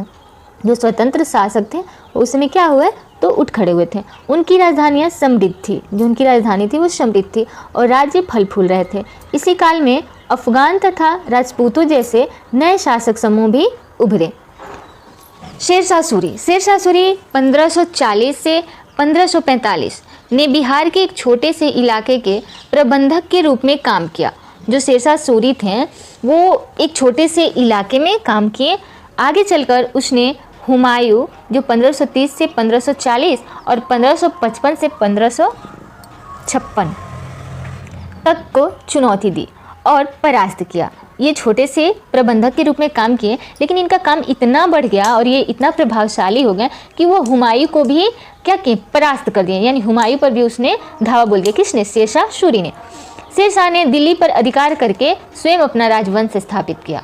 अब सोचिए, छोटा सा प्रबंधक के रूप में वो काम करता था और उसका काम इतना अधिक बढ़ गया, यानी वो इतना शक्तिशाली हो गया कि उसने हुमायूं पर धावा बोल दिया और फिर दिल्ली के राज्य पर अपना राजवंश स्थापित किया। फिर आता है अकबर। महान सम्राट अकबर 1556 से 1605 ने जब मुगल साम्राज्य को समेकित किया तो उसने अपने प्रतिमान के रूप में शेरशाह की प्रशासन व्यवस्था को ही अपनाया था। यानी शेरशाह जिस तरह से अपना शासनकाल चलाता था उसी व्यवस्था को अकबर ने भी अपनाया था। हो जाता है तीन श्रेणियों का विचार सबसे पहले 11वीं शताब्दी के आरंभ में फ्रांस में सूत्रबद्ध किया गया। 3 श्रेणियाँ ईश्वरीय, शांति, नाइट और धर्मयुद्ध, ये 3 श्रेणियाँ थीं। योद्धाओं को नाइट कहा जाता था। जो योद्धा लोग थे उनको नाइट बोला जाता था। फारसी। दिल्ली के सुल्तानों के शासनकाल की प्रशासन की भाषा फारसी थी। उसके बाद है तुगलक। तुगलक के काल में सल्तनत का सबसे अधिक विस्तार हुआ। मोरक्को। मोरक्को से इब्न बतूता भारत आया था। अध्याय 4 मुगल साम्राज्य, इसके बारे में पढ़ेंगे। यदि आप इस चैनल पे नए हैं तो प्लीज़ सब्सक्राइब करिए, लाइक करिए और अपने दोस्तों के साथ शेयर करिए। इस चैप्टर को पढ़ने से पहले हम आपसे कुछ बातें करना चाहते हैं। बहुत लोगों का ये कहना था कि मैम नोट्स बहुत लंबा हो जा रहा है। तो देखिए, हम लोग ये चाहते हैं कि यदि हम लोग नोट्स बना रहे हैं या उसको पढ़ा रहे हैं तो इस तरह से पढ़ाया जाए उसको, ताकि आपको बुक्स को देखना ना पड़े, यानी बुक्स को पढ़ना ना पड़े। यानी कि आपने एक बार ये वीडियो देखा, इसको ध्यान से सुना और फिर बुक देखने की, पढ़ने की कोई ज़रूरत ही ना पड़े। यानी उसका सब निचोड़ इस वीडियो में आपको दे दिया जाए। इसलिए हम लोग कोशिश कर रहे हैं कि एकदम लाइन बाय लाइन उसका जो मेन टॉपिक एकदम महत्वपूर्ण है, उन सारे टॉपिक को इसमें डाल दिया जाए, ताकि कोई भी एक भी टॉपिक न छूटे। फिर भी आप लोग का डिमांड था कि मैम नोट्स बहुत लंबा हो जा रहा है, तो इसलिए हम कोशिश किए हैं कि सब टॉपिक्स को डालें और थोड़ा नोट्स को छोटा करें। तो नोट्स तो छोटा हम अपने जानने से किए हैं। यदि आपको ये वीडियो अच्छा लगे और पसंद आए तो प्लीज़ कमेंट करके हमें ज़रूर बताइएगा, ताकि इसी तरह से हम लेसन 5 का भी नोट्स बनाएं। तो आइए हम पढ़ते हैं मुगल साम्राज्य के बारे में। भारत के प्रधानमंत्री। भारत के प्रधानमंत्री स्वतंत्रता दिवस पर मुगल शासकों के निवास स्थान दिल्ली के लाल किले की प्राचीर से राष्ट्र को संबोधित करते हैं। जो दिल्ली का लाल किला है वो मुगल शासक जो थे उनका कभी निवास स्थान हुआ करता था, और आज उसी दिल्ली के लाल किले पर प्रधानमंत्री जो है राष्ट्र ध्वज को लहराते हैं। मतलब राष्ट्र ध्वज वहाँ ही सबसे पहले लहराया जाता है और वहीं से कह रहा है प्राचीर से राष्ट्र को संबोधित करते हैं, और वहीं से पहले राष्ट्र को संबोधित करते हैं। यानी कि झंडा तोलन जो होता है तो सबसे पहले लाल किले पर यानी दिल्ली में लाल किले पर ही इसको पहले क्या किया जाता है, झंडा तोलन किया जाता है। उसके बाद पूरे देश में होता है। तो ये जो दिल्ली है वो कभी मुगलों का निवास स्थान हुआ करता था, जहां आज प्रधानमंत्री झंडा तोलन करते हैं। उसके बाद है मुगल। मुगल 2 महान शासकों वंश के वंशज थे। जो मुगल थे वो 2 महान शासक के वंशज थे। माता की ओर से वे चीन और मध्य एशिया के मंगोल शासक चंगेज खान, जिसकी मृत्यु 1227 में हुई, के उत्तराधिकारी थे। चंगेज खान के उत्तराधिकारी थे ये, माता की तरफ से थे। पिता की ओर से वे ईरान, इराक एवं वर्तमान तुर्की के शासक तैमूर, जिसकी मृत्यु 1404 में हुई, के वंशज थे। पिता की तरफ से जो तैमूर थे उनके वंशज थे। मुगल अपने को मुगल या मंगोल कहलवाना पसंद नहीं करते थे। यहाँ पे नहीं लिखा रहेगा, नहीं छूट गया है तो यहाँ पे होगा नहीं करते थे। ऐसा इसलिए था क्योंकि चंगेज खान से जुड़ी स्मृतियाँ सैकड़ों व्यक्तियों के नरसंहार से संबंधित थी। जो चंगेज खान था उससे जुड़ी स्मृतियाँ जो थी वो सैकड़ों व्यक्तियों के नरसंहार से संबंधित थी। इसीलिए जो मुगल थे वो अपने को मुगल या मंगोल कहलवाना पसंद नहीं करते थे। दूसरी तरफ मुगल तैमूर के वंशज होने का गर्व अनुभव करते थे। जो मुगल थे वो जो तैमूर के वंशज थे वो तैमूर के वंशज होने का गर्व अनुभव करते थे। ज़्यादा इसलिए क्योंकि उनके इस महान पूर्वज ने 1398 में दिल्ली पर कब्जा कर लिया था। 1398 में दिल्ली पर तैमूर ने कब्जा कर लिया था, इसलिए मुगल जो थे वो इसके वंशज होने का गर्व महसूस करते थे। प्रत्येक मुगल शासक ने तैमूर के साथ अपना चित्र बनवाया। जो प्रत्येक मुगल शासक हुए उन्होंने तैमूर के साथ अपना चित्र बनवाना पसंद किया और उनके साथ अपना चित्र बनवाया। उसके बाद हम पढ़ेंगे बाबर के बारे में। उमर शेख बाबर के पिता थे। जो उमर शेख थे वो बाबर के कौन थे, तो वो बाबर के पिता थे। अब्बू शेख बाबर के दादा थे। सुल्तान मोहम्मद मिर्जा बाबर के परदादा थे। याद रखिएगा, बाबर के पिता थे उमर शेख, अब्बू शेख बाबर के दादा थे, सुल्तान मोहम्मद मिर्जा बाबर के परदादा थे। प्रत्येक जो मुगल शासक थे वो तैमूर के साथ अपना चित्र बनवाया करते थे, यानी उन्होंने अपना चित्र बनवाया था। प्रथम मुगल शासक बाबर 1526 से लेके 1530 ने जब 1494 में फरघाना राज्य का उत्तराधिकार प्राप्त किया तो उसकी उम्र केवल 12 वर्ष थी। उसकी उम्र कितनी थी, तो केवल 12 वर्ष थी। बाबर ने 1504 ईस्वी में काबुल पर कब्जा कर लिया। जो बाबर थे वो 1504 में काबुल पर क्या कर लिए, कब्जा कर लिए। ठीक है, काबुल पर उन्होंने अपना कब्जा जमा लिया। वर्ष 1526 में दिल्ली के सुल्तान इब्राहिम लोदी को पानीपत में हराया। बाबर ने इब्राहिम लोदी को पानीपत के युद्ध में क्या किया, हरा दिया और दिल्ली और आगरा को अपने कब्जे में कर लिया। 16वीं शताब्दी के युद्ध में तोप और गोलेबारी का पहली बार इस्तेमाल हुआ। तोप और गोलेबारी का पहली बार इस्तेमाल हुआ किसमें, तो पानीपत के युद्ध में। बाबर ने इनका पानीपत की पहली लड़ाई में प्रभावी ढंग से प्रयोग किया और इसलिए बाबर को जीत भी मिली थी। बाबर से संबंधित कुछ महत्वपूर्ण बिंदु यहाँ हैं। मुगल सम्राट बाबर 1526 से 1530 का प्रशासन, उसका प्रशासन 1526 से लेकर 1530 तक चला। 1526 में पानीपत के दौरान में इब्राहिम लोदी एवं उसके अफगान समर्थक को हराया। उसने पानीपत के युद्ध में क्या किया, इब्राहिम लोदी और उसके अफगान समर्थक को हरा दिया। 1527 में खानवा में राणा शागा राजपूत राजाओं और उनके समर्थक को हराया। फिर 1528 में चंदेरी में राजपूतों को हराया। अपने मृत्यु से पहले दिल्ली और आगरा में मुगल नियंत्रण स्थापित किया। उसने क्या किया, बाबर ने अपनी मृत्यु से पहले दिल्ली और आगरा में मुगल नियंत्रण स्थापित किया था। उसके बाद आता है हुमायूं। बाबर के बाद कौन आते हैं, तो हुमायूं आते हैं। अब हम यहाँ पर हुमायूं के बारे में पढ़ते हैं। हुमायूं 1530 से लेकर 1540 एवं 1555 से लेकर 1556 का प्रशासन इनका था।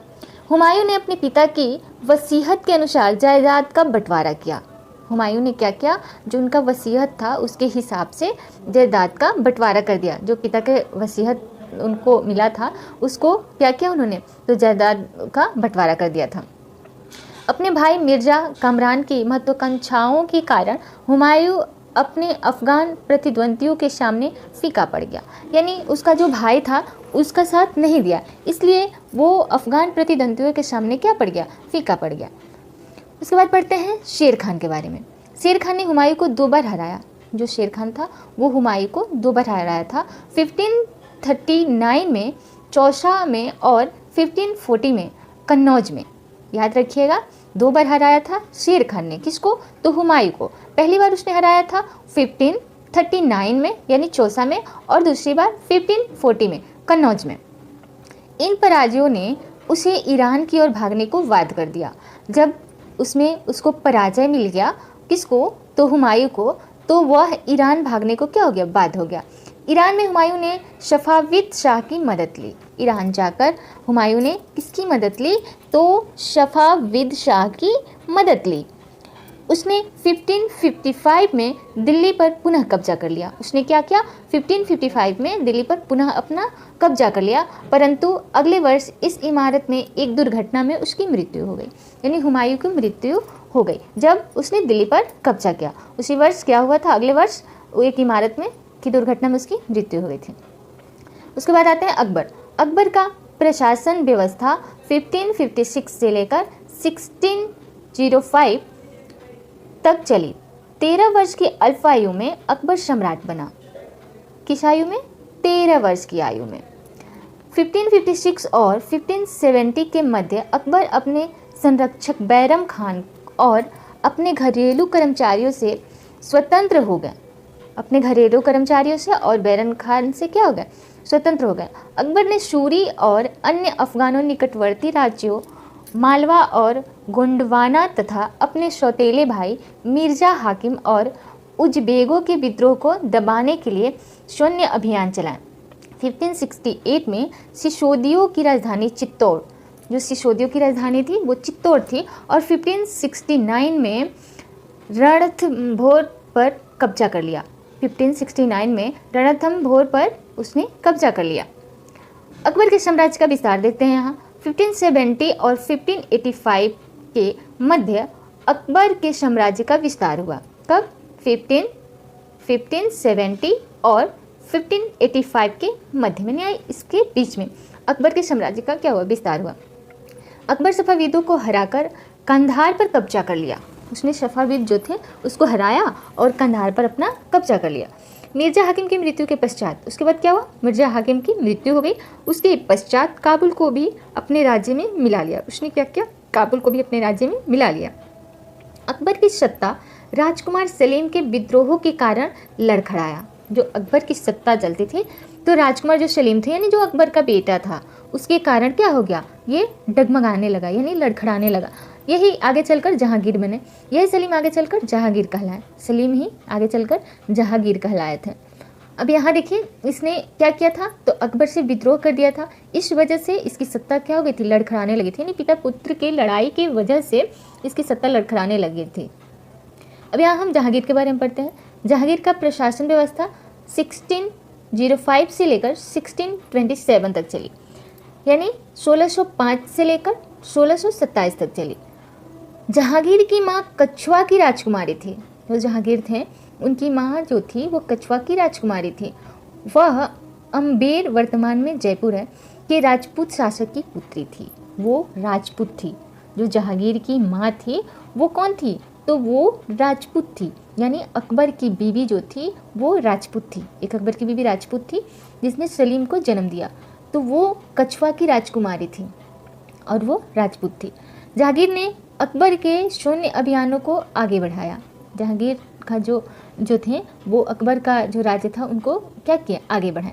मेवाड़ के सिसोदिया शासक अमर सिंह ने मुगलों की सेवा स्वीकार की। जो मेवाड़ के सिसोदिया शासक अमर सिंह थे उन्होंने मुगलों की सेवा को स्वीकार किया। जहांगीर के पत्नी नूरजहां ने शाहजहां को हाशिए पर धकेलने का प्रयास किया जिसमें वह असफल रही।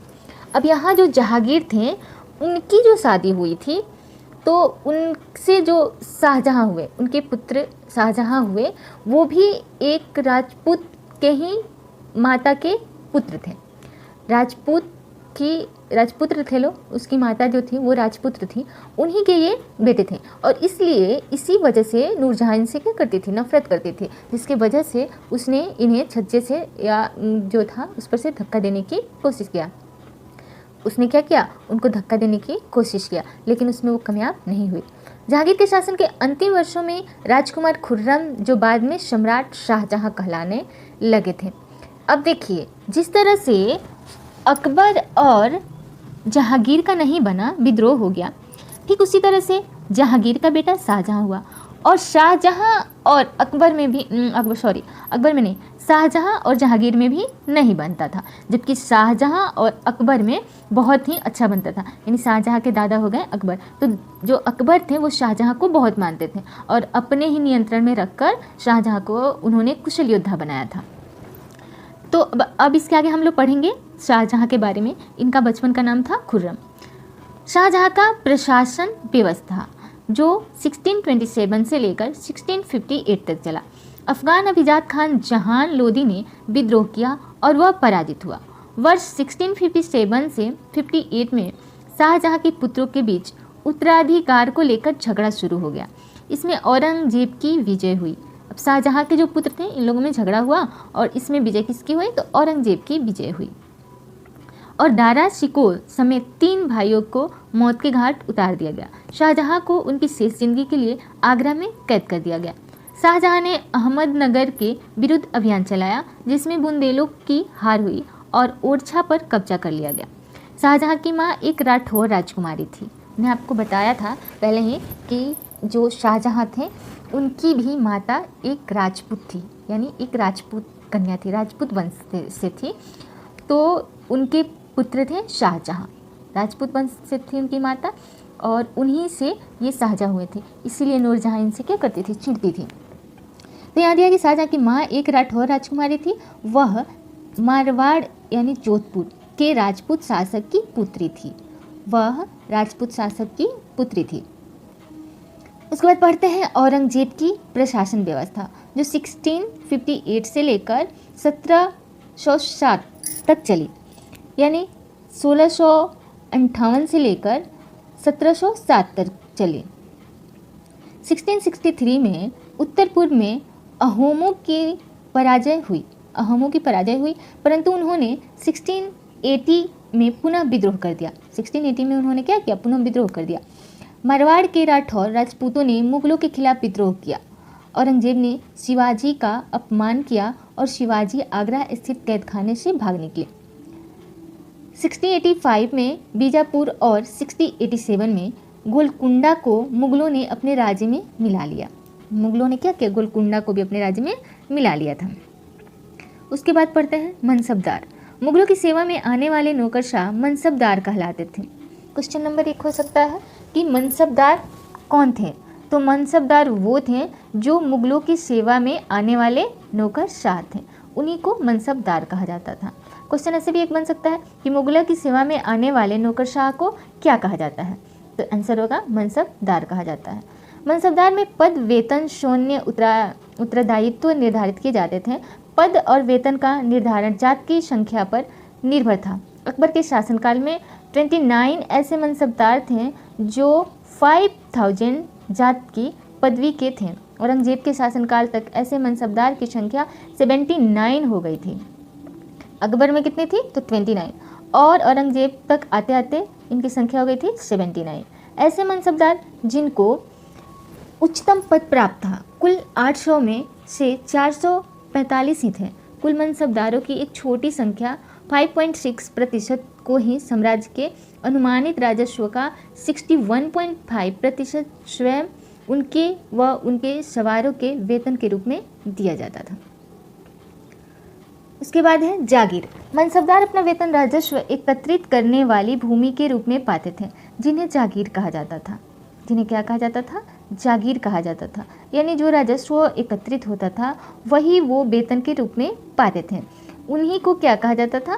तो जागीर कहा जाता था, और जो तकरीबन इक्ताओं के समान थी। जमींदार समस्त मध्यस्थों के लिए, चाहे वे स्थानीय ग्राम के मुखिया हो या फिर शक्तिशाली सरदार हो, मुगल एक ही सब जमींदार का प्रयोग करते थे। मुगलों की आमदनी का प्रमुख साधन किसानों की उपज से मिलने वाला राजस्व था, यानी जो कर मिलता था वही इनका मुख्य आमदनी का स्रोत होता था। यहाँ पढ़ते हैं टोडरमल के बारे में। अकबर के राजस्व मंत्री टोडरमल दास जो थे वो 10 साल 1570 से लेकर 1580 की कालावधि के लिए कृषि की पैदावार, कीमतों और कृषि भूमि का सावधानीपूर्वक सर्वेक्षण किया था। जब्त। राजस्व प्राप्त करने की विभिन्न प्रक्रिया या व्यवस्था को जब्त कहा जाता था। यानी जो राजस्व प्राप्त होता था उसका विभिन्न प्रक्रिया था, उसी को क्या कहा जाता था? तो जब्त कहा जाता था। अबुल फजल। अकबर के शासनकाल का इतिहास अबुल फजल ने लिखा। अकबर के शासनकाल का इतिहास किसने लिखा? तो अबुल फजल ने लिखा। याद रखिएगा ये क्वेश्चन। अबुल फजल जो थे वो अकबर के इतिहास को लिखे थे। किसने? अबुल फजल ने। अबुल फजल ने सुलह ए कुल के इस विचार पर आधारित शासन दृष्टि बनाने में अकबर की मदद की। अकबर की उन्होंने क्या की? मदद की। अकबरनामा। फजल ने इतिहास 3 जिल्दों में लिखा और इनका शीर्षक है अकबरनामा। उनका शीर्षक क्या है? अकबरनामा है। पहली जिल्द में अकबर की घटनाओं का विवरण देती है, दूसरी जिल्द अकबर के पूर्वजों का बयान का विवरण देती है, अंतिम और तीसरी में आईने अकबरी है। इसमें अकबर के प्रशासन, सेना, राजस्व और साम्राज्य के भूगोल का ब्यौरा मिलता है। यानी तीनों जिल्द में ये सब मिलता है। आईने अकबरी। आईने अकबरी का सबसे रोचक आयाम है विविध प्रकार की चीज़ों, फसलों, पैदावार, कीमतों का सांख्यिकीय विवरण। उसके बाद पढ़ते हैं सूबा के बारे में। साम्राज्य के प्रांतों को सूबा कहा जाता था। जो साम्राज्य का प्रांत है उसको क्या कहा जाता था? तो सूबा कहा जाता था। सूबों के प्रशासक सूबेदार कहलाते थे, और जो सूबे के प्रशासक थे वो सूबेदार कहलाते थे। प्रत्येक प्रांत में एक वित्तीय अधिकारी होता था जो दीवान कहलाता था। हर प्रांत में एक अधिकारी होता था जो क्या कहलाता था? तो दीवान कहलाता था। मेहरुनिसा। मेहरुनिसा ने 1611 में यानी 1611 में जहांगीर से विवाह किया। उसने किससे विवाह किया? तो जहांगीर से, और उसे नूरजहां का खिताब मिला। उसे किसका खिताब मिला? नूरजहां का खिताब मिला। नूरजहां के सम्मान में जहांगीर ने चांदी के सिक्के जारी किए। उसके सम्मान में जहांगीर ने क्या किया? चांदी का सिक्का जारी किया। इबादत खाना। 1570 में अकबर जब फतेहपुर सिकरी में था तो उसने उलेमा, ब्राह्मणों, जेसुइट, पादरियों जो रोमन कैथोलिक और जरदुश्त धर्म के अनुयायियों के साथ धर्म के मामलों पर चर्चा शुरू की। ये चर्चाएं इबादत खाना में हुई। ये जो चर्चाएं थी वो कहाँ हुई? तो इबादत खाना में हुई। मतान्धता। मतान्धता मतान्धता ऐसी व्याख्या या कथन जिसे अधिकारपूर्ण कहकर यह आशा की जाए कि उस पर बिना कोई प्रश्न उठाए उसे स्वीकार कर लिया जाएगा। यानी जो मतान्धता था उसमें ऐसा माना जाता था, ऐसा अधिकारपूर्ण कहकर आशा दिलाया जाता था कि इसमें बिना कोई प्रश्न किए इनकी कथन को क्या कर लिया जाए, स्वीकार कर लिया जाए, यानी मान लिया जाए। वही मतान्धता था। सुलह ए कुल, सुलह ए कुल सर्वत्र शांति। सुलह ए कुल का मतलब होता था सर्वत्र शांति, यानी चारों तरफ क्या हो, शांति हो, उसी को कहते हैं सुलह ए कुल की नीति अकबर के पुत्र जहांगीर ने अपनाया था। जो अकबर के पुत्र थे जहांगीर, उन्होंने इसको अपनाया और वर्णन किया। यहाँ सुन्नी और शिया एक ही मस्जिद में इकट्ठे होते थे। यहूदी और ईसाई एक ही गिरजे घर में प्रार्थना करते थे। इससे आप समझ सकते थे कि चारों तरफ कितनी अच्छी तरह से शांति थी। ऑटोमन तुर्की, ऑटोमन तुर्की के सुल्तान सुलेमान 1520 से 1566 शामिल थे। उसके राज में ऑटोमन राज्य का विस्तार यूरोप की ओर हुआ। उसने हंगरी को मिला लिया और ऑस्ट्रेलिया को घेर लिया। सुलेमान ऑटोमन नौसेना का पुनर्गठन किया। सम्राट सुलेमान ऑटोमन को अल कानूनी विधि निर्माता का खिताब दिया। किसका खिताब दिया? तो विधि निर्माता का खिताब दिया इसको, ऑटोमन को। सुलेमान के काल को आदर्श शासन काल के रूप में याद किया जाने लगा। अकबर के अन्य समकालीन शासक हैं इंग्लैंड की शासक रानी एलिजाबेथ, जो 1558 से लेकर 1603 यानी 1558 से लेकर 1603 तक। ईरान का सफाविद शासक शाह अब्बास 1588 से लेकर 1629। रूसी शासक जार इवान चतुर्थ वेसिलिएविच 1530 से लेकर 1584। जार इवान वेसिलिएविच 1530 से लेकर 1584, जो इवान दी टेरिबल के नाम से कुख्यात है, विख्यात नहीं, कुख्यात है। 5 शासक और इमारतें, इसके बारे में पढ़ेंगे। तो सबसे पहले हम शासक के बारे में जानते हैं, यानी इस लेसन में हमें शासक के बारे में पढ़ना है कि जो राजा लोग होते थे वो शासन करते थे और वही शासक लोग कुछ इमारतें बनाए अपने शासनकाल में, वो कुछ इमारतें बनाए। उन्हीं इमारतों के बारे में हम इसमें पढ़ेंगे। तो सबसे पहले हम पढ़ेंगे कुतुब मीनार के बारे में। कुतुब मीनार 5 मंजिला इमारत है, या कितना मंजिला इमारत है? तो 5 मंजिला इमारत है। अभिलेखों की पट्टियाँ इसके पहले छज्जे के नीचे है। जो अभिलेख लिखा हुआ है उसकी जो पट्टी बनाई गई है वह पहले छज्जे पे बनाई गई है। इस इमारत की पहली मंजिल का निर्माण कुतुबुद्दीन ऐबक तथा शेष मंजिलों का निर्माण 1229 के आसपास इल्तुतमिश द्वारा बनवाया गया। इसमें सबसे पहले किसने निर्माण करवाया पहली मंजिल का? तो कुतुबुद्दीन ऐबक ने करवाया था और उसके बाद इल्तुतमिश द्वारा इसे बनाया गया था। हम आपको बता दें कि कुतुब मीनार जो है वो दिल्ली में मेहरौली में स्थित है। तो इसके बारे में हम आगे जानकारी हासिल करेंगे कि इल्तुतमिश के बाद इसका जो मरम्मत हुआ वो किसने करवाया। तो उसके बाद अलाउद्दीन खिलजी, मोहम्मद तुगलक, फिरोज शाह तुगलक तथा इब्राहिम लोदी ने इसकी मरम्मत करवाई। हुआ क्या था कि कुछ दिन बाद कुछ आपदा में, भूकंप वगैरह में इसकी जो मरम्मत हुई थी उससे पहले ये क्या हुआ था, ये टूट गया था। जब इल्तुतमिश और कुतुबुद्दीन ऐबक इसे बनवाए थे तब भी ये कुछ क्षतिग्रस्त हो गया था भूकंप के कारण, तो इसको दोबारा से मरम्मत करवाया गया। तो वो किसने कराया? तो अलाउद्दीन खिलजी और मोहम्मद तुगलक, फिरोज शाह तुगलक तथा इब्राहिम लोदी ने इसकी क्या मरम्मत करवाई थी। कुतुबुद्दीन ऐबक के बारे में जानते हैं। कुतुबुद्दीन ऐबक ने लगभग 1199 में कुतुब मीनार का निर्माण करवाया था। कितने में? 1199 में। 1199 में कुतुब मीनार का निर्माण करवाया था किसने? तो कुतुबुद्दीन ऐबक ने। आपको इसे याद करने में भी बहुत आसानी होगी कि कुतुब मीनार का निर्माण किसने कराया। तो कुतुब मीनार और कुतुबुद्दीन ऐबक, कुतुब मीनार कुतुबुद्दीन ऐबक।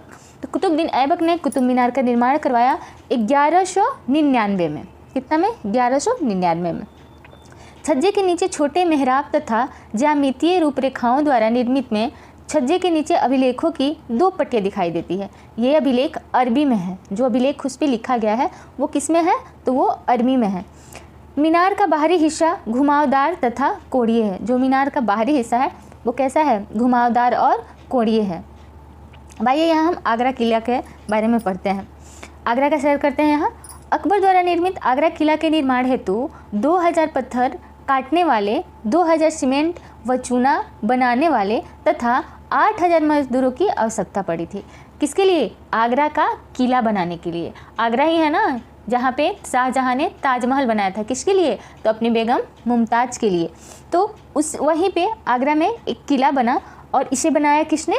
तो अकबर ने, जिसमें 2000 पत्थर काटने वाले लगे थे, 2000 सीमेंट व चूना बनाने वाले लगे थे और 8000 मजदूर की आवश्यकता इसमें पड़ी थी। ठीक है, अब यहाँ पढ़ते हैं कुवत अल इस्लाम मस्जिद। जो इस्लाम मस्जिद है उसके बारे में। दिल्ली की कुवत अल इस्लाम मस्जिद का एक हिस्सा 12वीं शताब्दी के उत्तरार्ध में बना। यह कब बना? तो 12वीं शताब्दी के उत्तरार्ध में बना था। क्या? इस्लाम मस्जिद। उसके बाद है टोडा तकनीक। मेहराब के निर्माण में अनुप्रस्थ टोडा तकनीक का उपयोग किया जाता था। मेहराब के निर्माण में अनुप्रस्थ टोडा तकनीक का उपयोग किया जाता था। फिर है कंदरिया महादेव मंदिर। शिव की स्तुति में बनाए गए कंदरिया महादेव मंदिर का निर्माण चंदेल राजवंश के राजा धंगदेव द्वारा 999 में किया गया था। अब आपने इतना पढ़ा तो हम चाहेंगे कि आप बीच में एक क्वेश्चन आपके लिए दें ताकि आपको भी रिवीजन होता रहे। तो यहाँ आपके लिए पहला क्वेश्चन है कि कुतुब मीनार का निर्माण किसने करवाया था? कुतुब मीनार का निर्माण किसने करवाया था? ठीक है, इसका आंसर आप लोग दीजिएगा। फिर आगे हम बढ़ते हैं। टोडा तकनीक पढ़ने के बाद हमें क्या पढ़ना है? तो कंदरिया महादेव मंदिर पढ़ना है। शिव की स्तुति में बनाए गए कंदरिया महादेव मंदिर का निर्माण चंदेल राजवंश के राजा धंगदेव द्वारा 999 में करवाया गया था। एक क्वेश्चन आपका यहाँ और भी बन जाएगा कि चंदेल राजवंश के राजा धंगदेव द्वारा 999 में जिस मंदिर का निर्माण करवाया गया था वह मंदिर किस देवता की थी? तो वह मंदिर शिव की थी। किसकी थी? तो शिव स्तुति बनाए गए कंदरिया महादेव मंदिर का निर्माण इन्होंने करवाया था। यानी वो मंदिर शिव की मंदिर थी, यानी महादेव की मंदिर थी। महामंडप जहाँ नृत्य का आयोजन किया जाता था। मंदिर में ही एक महामंडप होता था और वहाँ पे क्या होता था, जो भी नर्तकी रहती थी वो अपना नृत्य किया करती थी और उसी को देखने के लिए वहाँ पे काफ़ी ब्राह्मण भी रहते थे और राजा लोग भी वहाँ उपस्थित रहते थे। उसके बाद है गर्भगृह। प्रमुख देवी देवता की मूर्ति मुख्य मंदिर, जिसको हम गर्भगृह कहते हैं, यानी कि जहाँ भगवान की मूर्ति रखी जाती है उसी को क्या कहते हैं? तो गर्भगृह कहते हैं। उसमें भगवान की मूर्ति रखी जाती है। खजुराहो में राजकीय मंदिर सम्मिलित थे। खजुराहो में राजकीय मंदिर सम्मिलित थे जहाँ सामान्य जनमानस को जाने की अनुमति नहीं थी। यानी पहले के ज़माने में होता क्या था कि मंदिर में सबको जाने की अनुमति नहीं दी जाती थी। यानी मंदिर में वही लोग जा सकते थे जो सर्वश्रेष्ठ थे, जिन्हें ब्राह्मण लोग अनुमति देते थे। जिनके नज़रों में जो ब्राह्मण लोग थे और उनके नज़र में जिन लोगों की उपाधि उच्चतम होती थी, यानी जो ब्राह्मण वर्ग से थे, क्षत्रिय कुल से थे, जो राजा थे, जो राजा के हितैषी थे, उन्हीं को ये लोग ब्राह्मण लोग मंदिर में आने की अनुमति देते थे। और बाकी जो छोटे वर्ग के थे, जो गरीब लोग थे, उनको मंदिर में आने की अनुमति नहीं दी जाती थी। जैसे कि आपको बताया गया था कि वैसे लोगों को वेद पढ़ने की अनुमति नहीं थी, उसमें महिलाओं को भी अनुमति नहीं दी जाती थी। उसी तरह से यहाँ भी है कि मंदिर में जाने की बहुत लोगों की अनुमति नहीं थी। तंजावुर के राजराजेश्वर मंदिर का शिखर उस समय के मंदिरों में सबसे ऊंचा था। ध्यान दीजिएगा, तंजावुर के राजराजेश्वर मंदिर का जो शिखर था वो सबसे ऊंचा शिखर था। राजराजेश्वर का मंदिर जो था वो सबसे ऊंचा उसका शिखर था। यहाँ मंदिर के समीप एक गांव है जिसे चारूपल्लम कहा जाता है। उस मंदिर के समीप एक गांव है जिसे चारूपल्लम कहा जाता है। किसके समीप? राजराजेश्वर मंदिर के समीप, जिसका शाब्दिक अर्थ है चढ़ाईदार रास्ते का गांव। उसका अर्थ है चारूपल्लम का अर्थ है चढ़ाईदार रास्ते वाला गांव। फिर पढ़ते हैं वास्तुकला के बारे में। 12वीं शताब्दी में दो प्रौद्योगिकीय एवं शैली संबंधी परिवर्तन दिखाई पड़ने लगे। कितने शताब्दी में? तो 12वीं शताब्दी में। पहला, दरवाजों और खिड़कियों के ऊपर की अधिरचना का भार कभी कभी मेहराबों पर डाल दिया जाता था। वास्तुकला का यह चापाकार रूप था। वास्तुकला का ये क्या था? चापाकार रूप था। राजराजेश्वर मंदिर एक अभिलेख से ज्ञात होता है कि राजराजेश्वर मंदिर का निर्माण राजा राजदेव ने अपने देवता राजराजेश्वर की उपासना हेतु किया था। जो राजदेव थे उन्होंने ही राजराजेश्वर मंदिर का निर्माण करवाया था। पॉइंट नंबर 1 हो जाएगा आपका कि राजराजेश्वर मंदिर का निर्माण किसने करवाया था। राजराजेश्वर मंदिर का निर्माण किसने करवाया था, ये भी बहुत इजीली आपको याद हो जाएगा कि राजराजेश्वर मंदिर का निर्माण राजदेव ने करवाया था। यहाँ पढ़ते हैं हम शाहजहाँ के बारे में। शाहजहाँ के बारे में तो आप लोग बहुत कुछ जानते होंगे। सबसे पहले तो सब लोग ये जानते हैं कि शाहजहाँ ने ही ताजमहल बनवाया था, फेमस हो गया था ना ताजमहल बनवा के। तो यहाँ उन्हीं के बारे में हम पढ़ते हैं। मुगल बादशाह शाहजहाँ। मुगल बादशाह शाहजहाँ के इतिहासकार ने शासक को साम्राज्य व धर्म की कार्यशाला का वास्तुशिल्पी बताया। नई राजधानी शाहजहानाबाद, उनकी नई राजधानी थी शाहजहानाबाद। 1650 से 1656 तक इनकी ये राजधानी थी। में शाहजहाँ द्वारा बनाई गई जामी मस्जिद की योजना, इसी समय इन्होंने जामी मस्जिद की योजना बनाई थी। उसके बाद है अल्लाह की परछाई। फारसी दरबारी इतिहासों में सुल्तान का वर्णन अल्लाह की परछाई के रूप में किया है। जो फारसी दरबारी इतिहासकार थे उन्होंने अल्लाह की परछाई सुल्तान को बताया है। दिल्ली की एक मस्जिद के अभिलेख से पता चलता है कि अल्लाह ने अलाउद्दीन को शासक के लिए चुना था।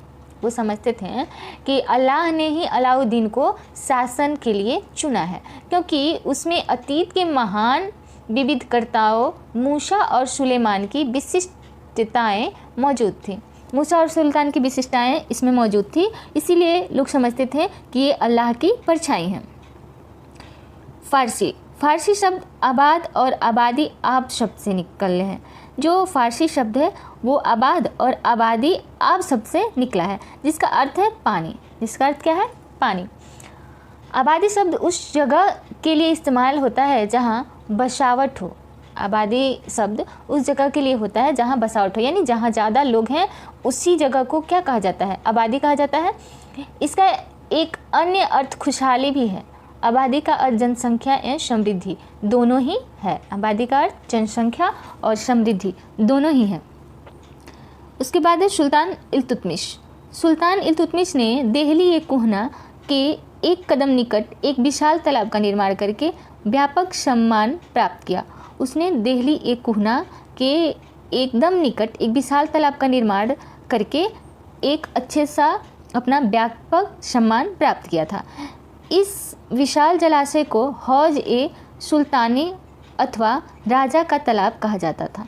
उसको क्या कहा जाता था? हौज ए सुल्तानी या राजा का तालाब कहा जाता था। अमृतसर, हरमंदिर साहिब स्वर्ण मंदिर और उसका पवित्र सरोवर जो अमृतसर में है। दिल्ली, हुमायूं के मकबरे का चार बाग 1562 से 71 दिल्ली में स्थित है। हुमायूं के मकबरे का चार बाग, जो चार बाग है वो दिल्ली में स्थित है। कश्मीर में शालीमार बाग का सीढ़ीदार चार बाग 1620 और 1634 में स्थित है। अब देखिए यही चार बाग हैं दिल्ली में, कश्मीर में और फिर लाल बाग यहाँ। तो एक हो गया आपका शालीमार बाग, लाल महल, यहाँ भी एक चार बाग था।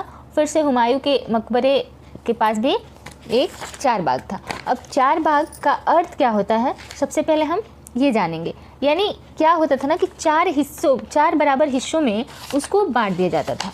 उसको मतलब कि कोई भी बाग बनाने से पहले उसको चार बराबर हिस्से में बांट दिया जाता था। उसी को ही चार बाग कहा जाता था। उसी को क्या कहा जाता था? तो उसी को ही चार बाग कहा जाता था। तो यहाँ पर पढ़ते हैं हम लाल महल के बारे में। लाल महल बारी में चार बाग 1637 को तटीय बाग के रूप में अपनाया गया। उसको तटीय बाग के रूप में अपनाया गया था। श्रीमन श्रीवल्लभ, 9वीं शताब्दी के आरंभ में जब पांड्य राजा श्रीवल्लभ ने श्रीलंका पर आक्रमण कर राजा सेन प्रथम 831 से 851 को पराजित किया था। उसके विषय में बौद्ध भिक्षु व इतिहासकार धम्मकीर्ति ने लिखा है कि सारी बहुमूल्य चीज़ें वह ले गया। रत्न महल में रखी स्वर्ण की बनी बुद्ध की मूर्ति और विभिन्न मठों में रखी सोने की प्रतिमाओं, इन सभी को उसने जब्त कर लिया।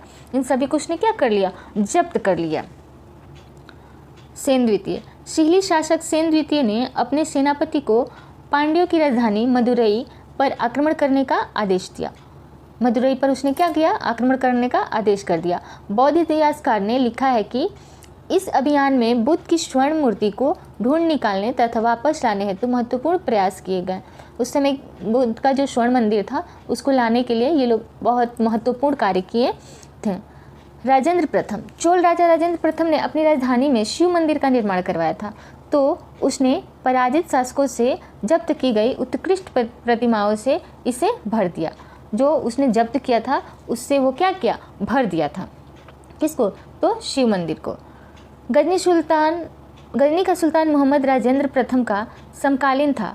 भारत में अपने अभियानों के दौरान उसने पराजित राजाओं के मंदिरों को अपवित्र किया था, उनके धन और मूर्तियों को लूट लिया। उस समय सुल्तान महमूद कोई बहुत महत्वपूर्ण शासक नहीं था।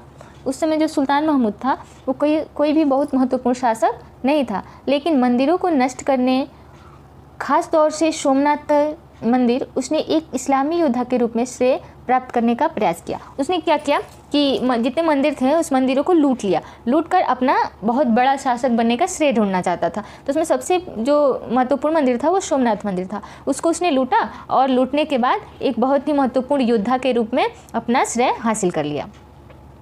कला और वास्तुकला। बाबर, हुमायूं, अकबर, जहांगीर और विशेष रूप से शाहजहां साहित्य कला और वास्तुकला में व्यक्तिगत रुचि लेते थे। अब यहाँ शाहजहां का नाम किस लिए आया? क्योंकि शाहजहां जो था ना वो साहित्य कला में काफ़ी रुचि लेने वाला इंसान था। वो थोड़ा रंगमिजाज टाइप का मतलब शासक था, इसलिए उसे इसमें काफ़ी रुचि आती थी। अपनी आत्मकथा में बाबर ने औपचारिक बागों की योजनाओं और उनके बनने में अपनी रुचि का वर्णन किया। उनके बनने में उसने क्या किया? अपनी रुचि का वर्णन किया। यहाँ पढ़ते हैं 4 बाग के बारे में। 4 समान हिस्सों में बटे होने के कारण ये 4 बाग कहलाते थे। हम आपको बताया था कि 4 बाग जब बनवाया जाता था तो उसे 4 समान हिस्सों में, माने बराबर बराबर के हिस्सों में बांट दिया जाता था और इसीलिए उसको 4 बाग बोला जाता था। 4 बाग बनने की परंपरा अकबर के समय से शुरू हुई। जो 4 बाग बनने की परंपरा थी वो अकबर के समय से ही शुरू हुई थी। हुमायूं के मकबरे में सबसे पहली बार दिखने वाला केंद्रीय गुंबद और ऊंचा मेहरबदार प्रवेश द्वार मुगल वास्तुकला के महत्वपूर्ण रूप बन गए। यह मकबरा एक विशाल औपचारिक 4 बाग के मध्य में स्थित था। इसका निर्माण 8 स्वर्णों अथवा हस्त विहिस्त की परंपराओं में हुआ था, जिसमें एक केंद्रीय कक्ष 8 कमरों में घिरा था।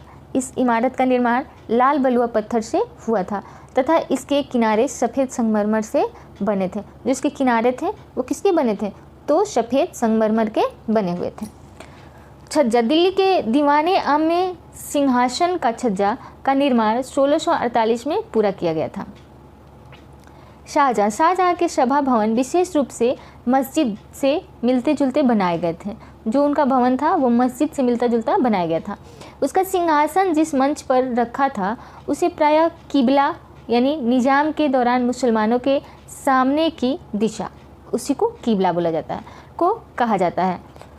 जिस समय दरबार चलता था उस समय प्रत्येक व्यक्ति उस ओर मुंह करके बैठता था। शाहजहां के सिंहासन के पीछे पितरादूरा के जड़ाऊ काम की एक श्रृंखला बनाई गई थी, जिसमें पौराणिक यूनानी देवता आर्फियस को वीणा बजाते हुए चित्रित किया गया था। ऐसा माना जाता था कि आर्फियस का संगीत आक्रामक जानवरों को भी शांत कर सकती थी। यानी उनके संगीत में ऐसा आकर्षक था कि लोग मानते थे कि वो संगीत सुनकर जानवर भी शांत हो जाते थे। यानी जानवर भी मंत्र मुग्ध हो जाते थे और अपने रूप में अनुरूप में वो हो जाते थे। शासन के आरंभिक वर्षों में शाहजहां की राजधानी आगरा थी। जब शासन का आरंभिक दौर था तब शाहजहां की राजधानी कहाँ थी? तो आगरा में थी।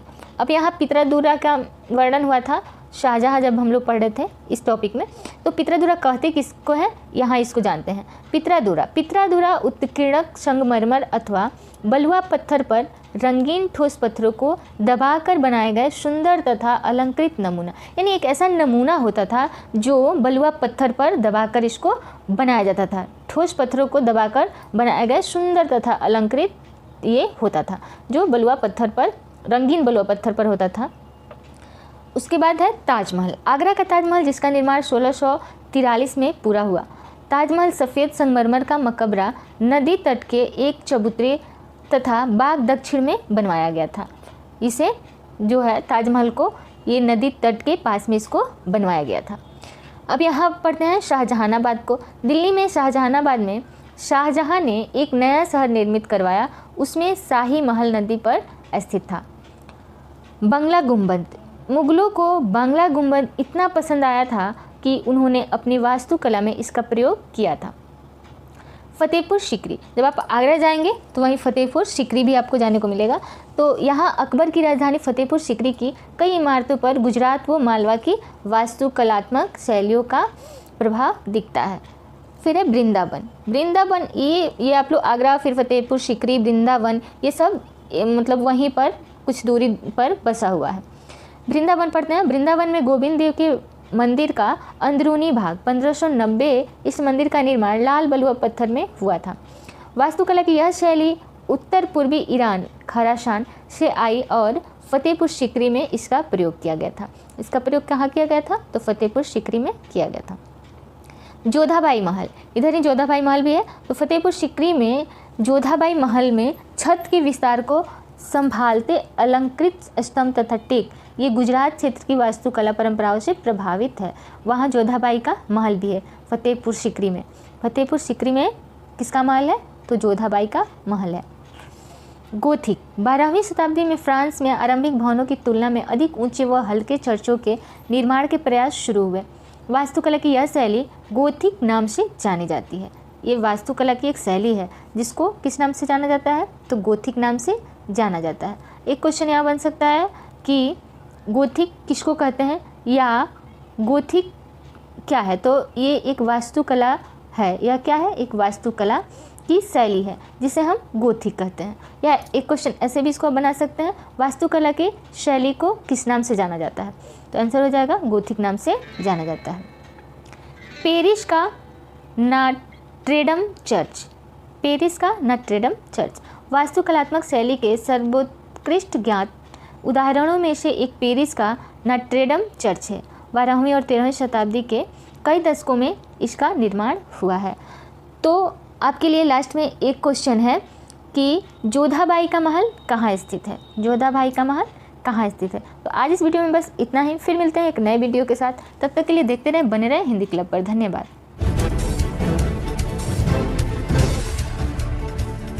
सब्सक्राइब कीजिए हिंदी क्लब को, दबाइए इस बेल आइकॉन को ताकि हमारा वीडियो आपको मिले सबसे पहले। शेयर करें अपने दोस्तों के साथ ताकि वो भी इसका लाभ उठा सके। ये सब बिल्कुल फ्री है।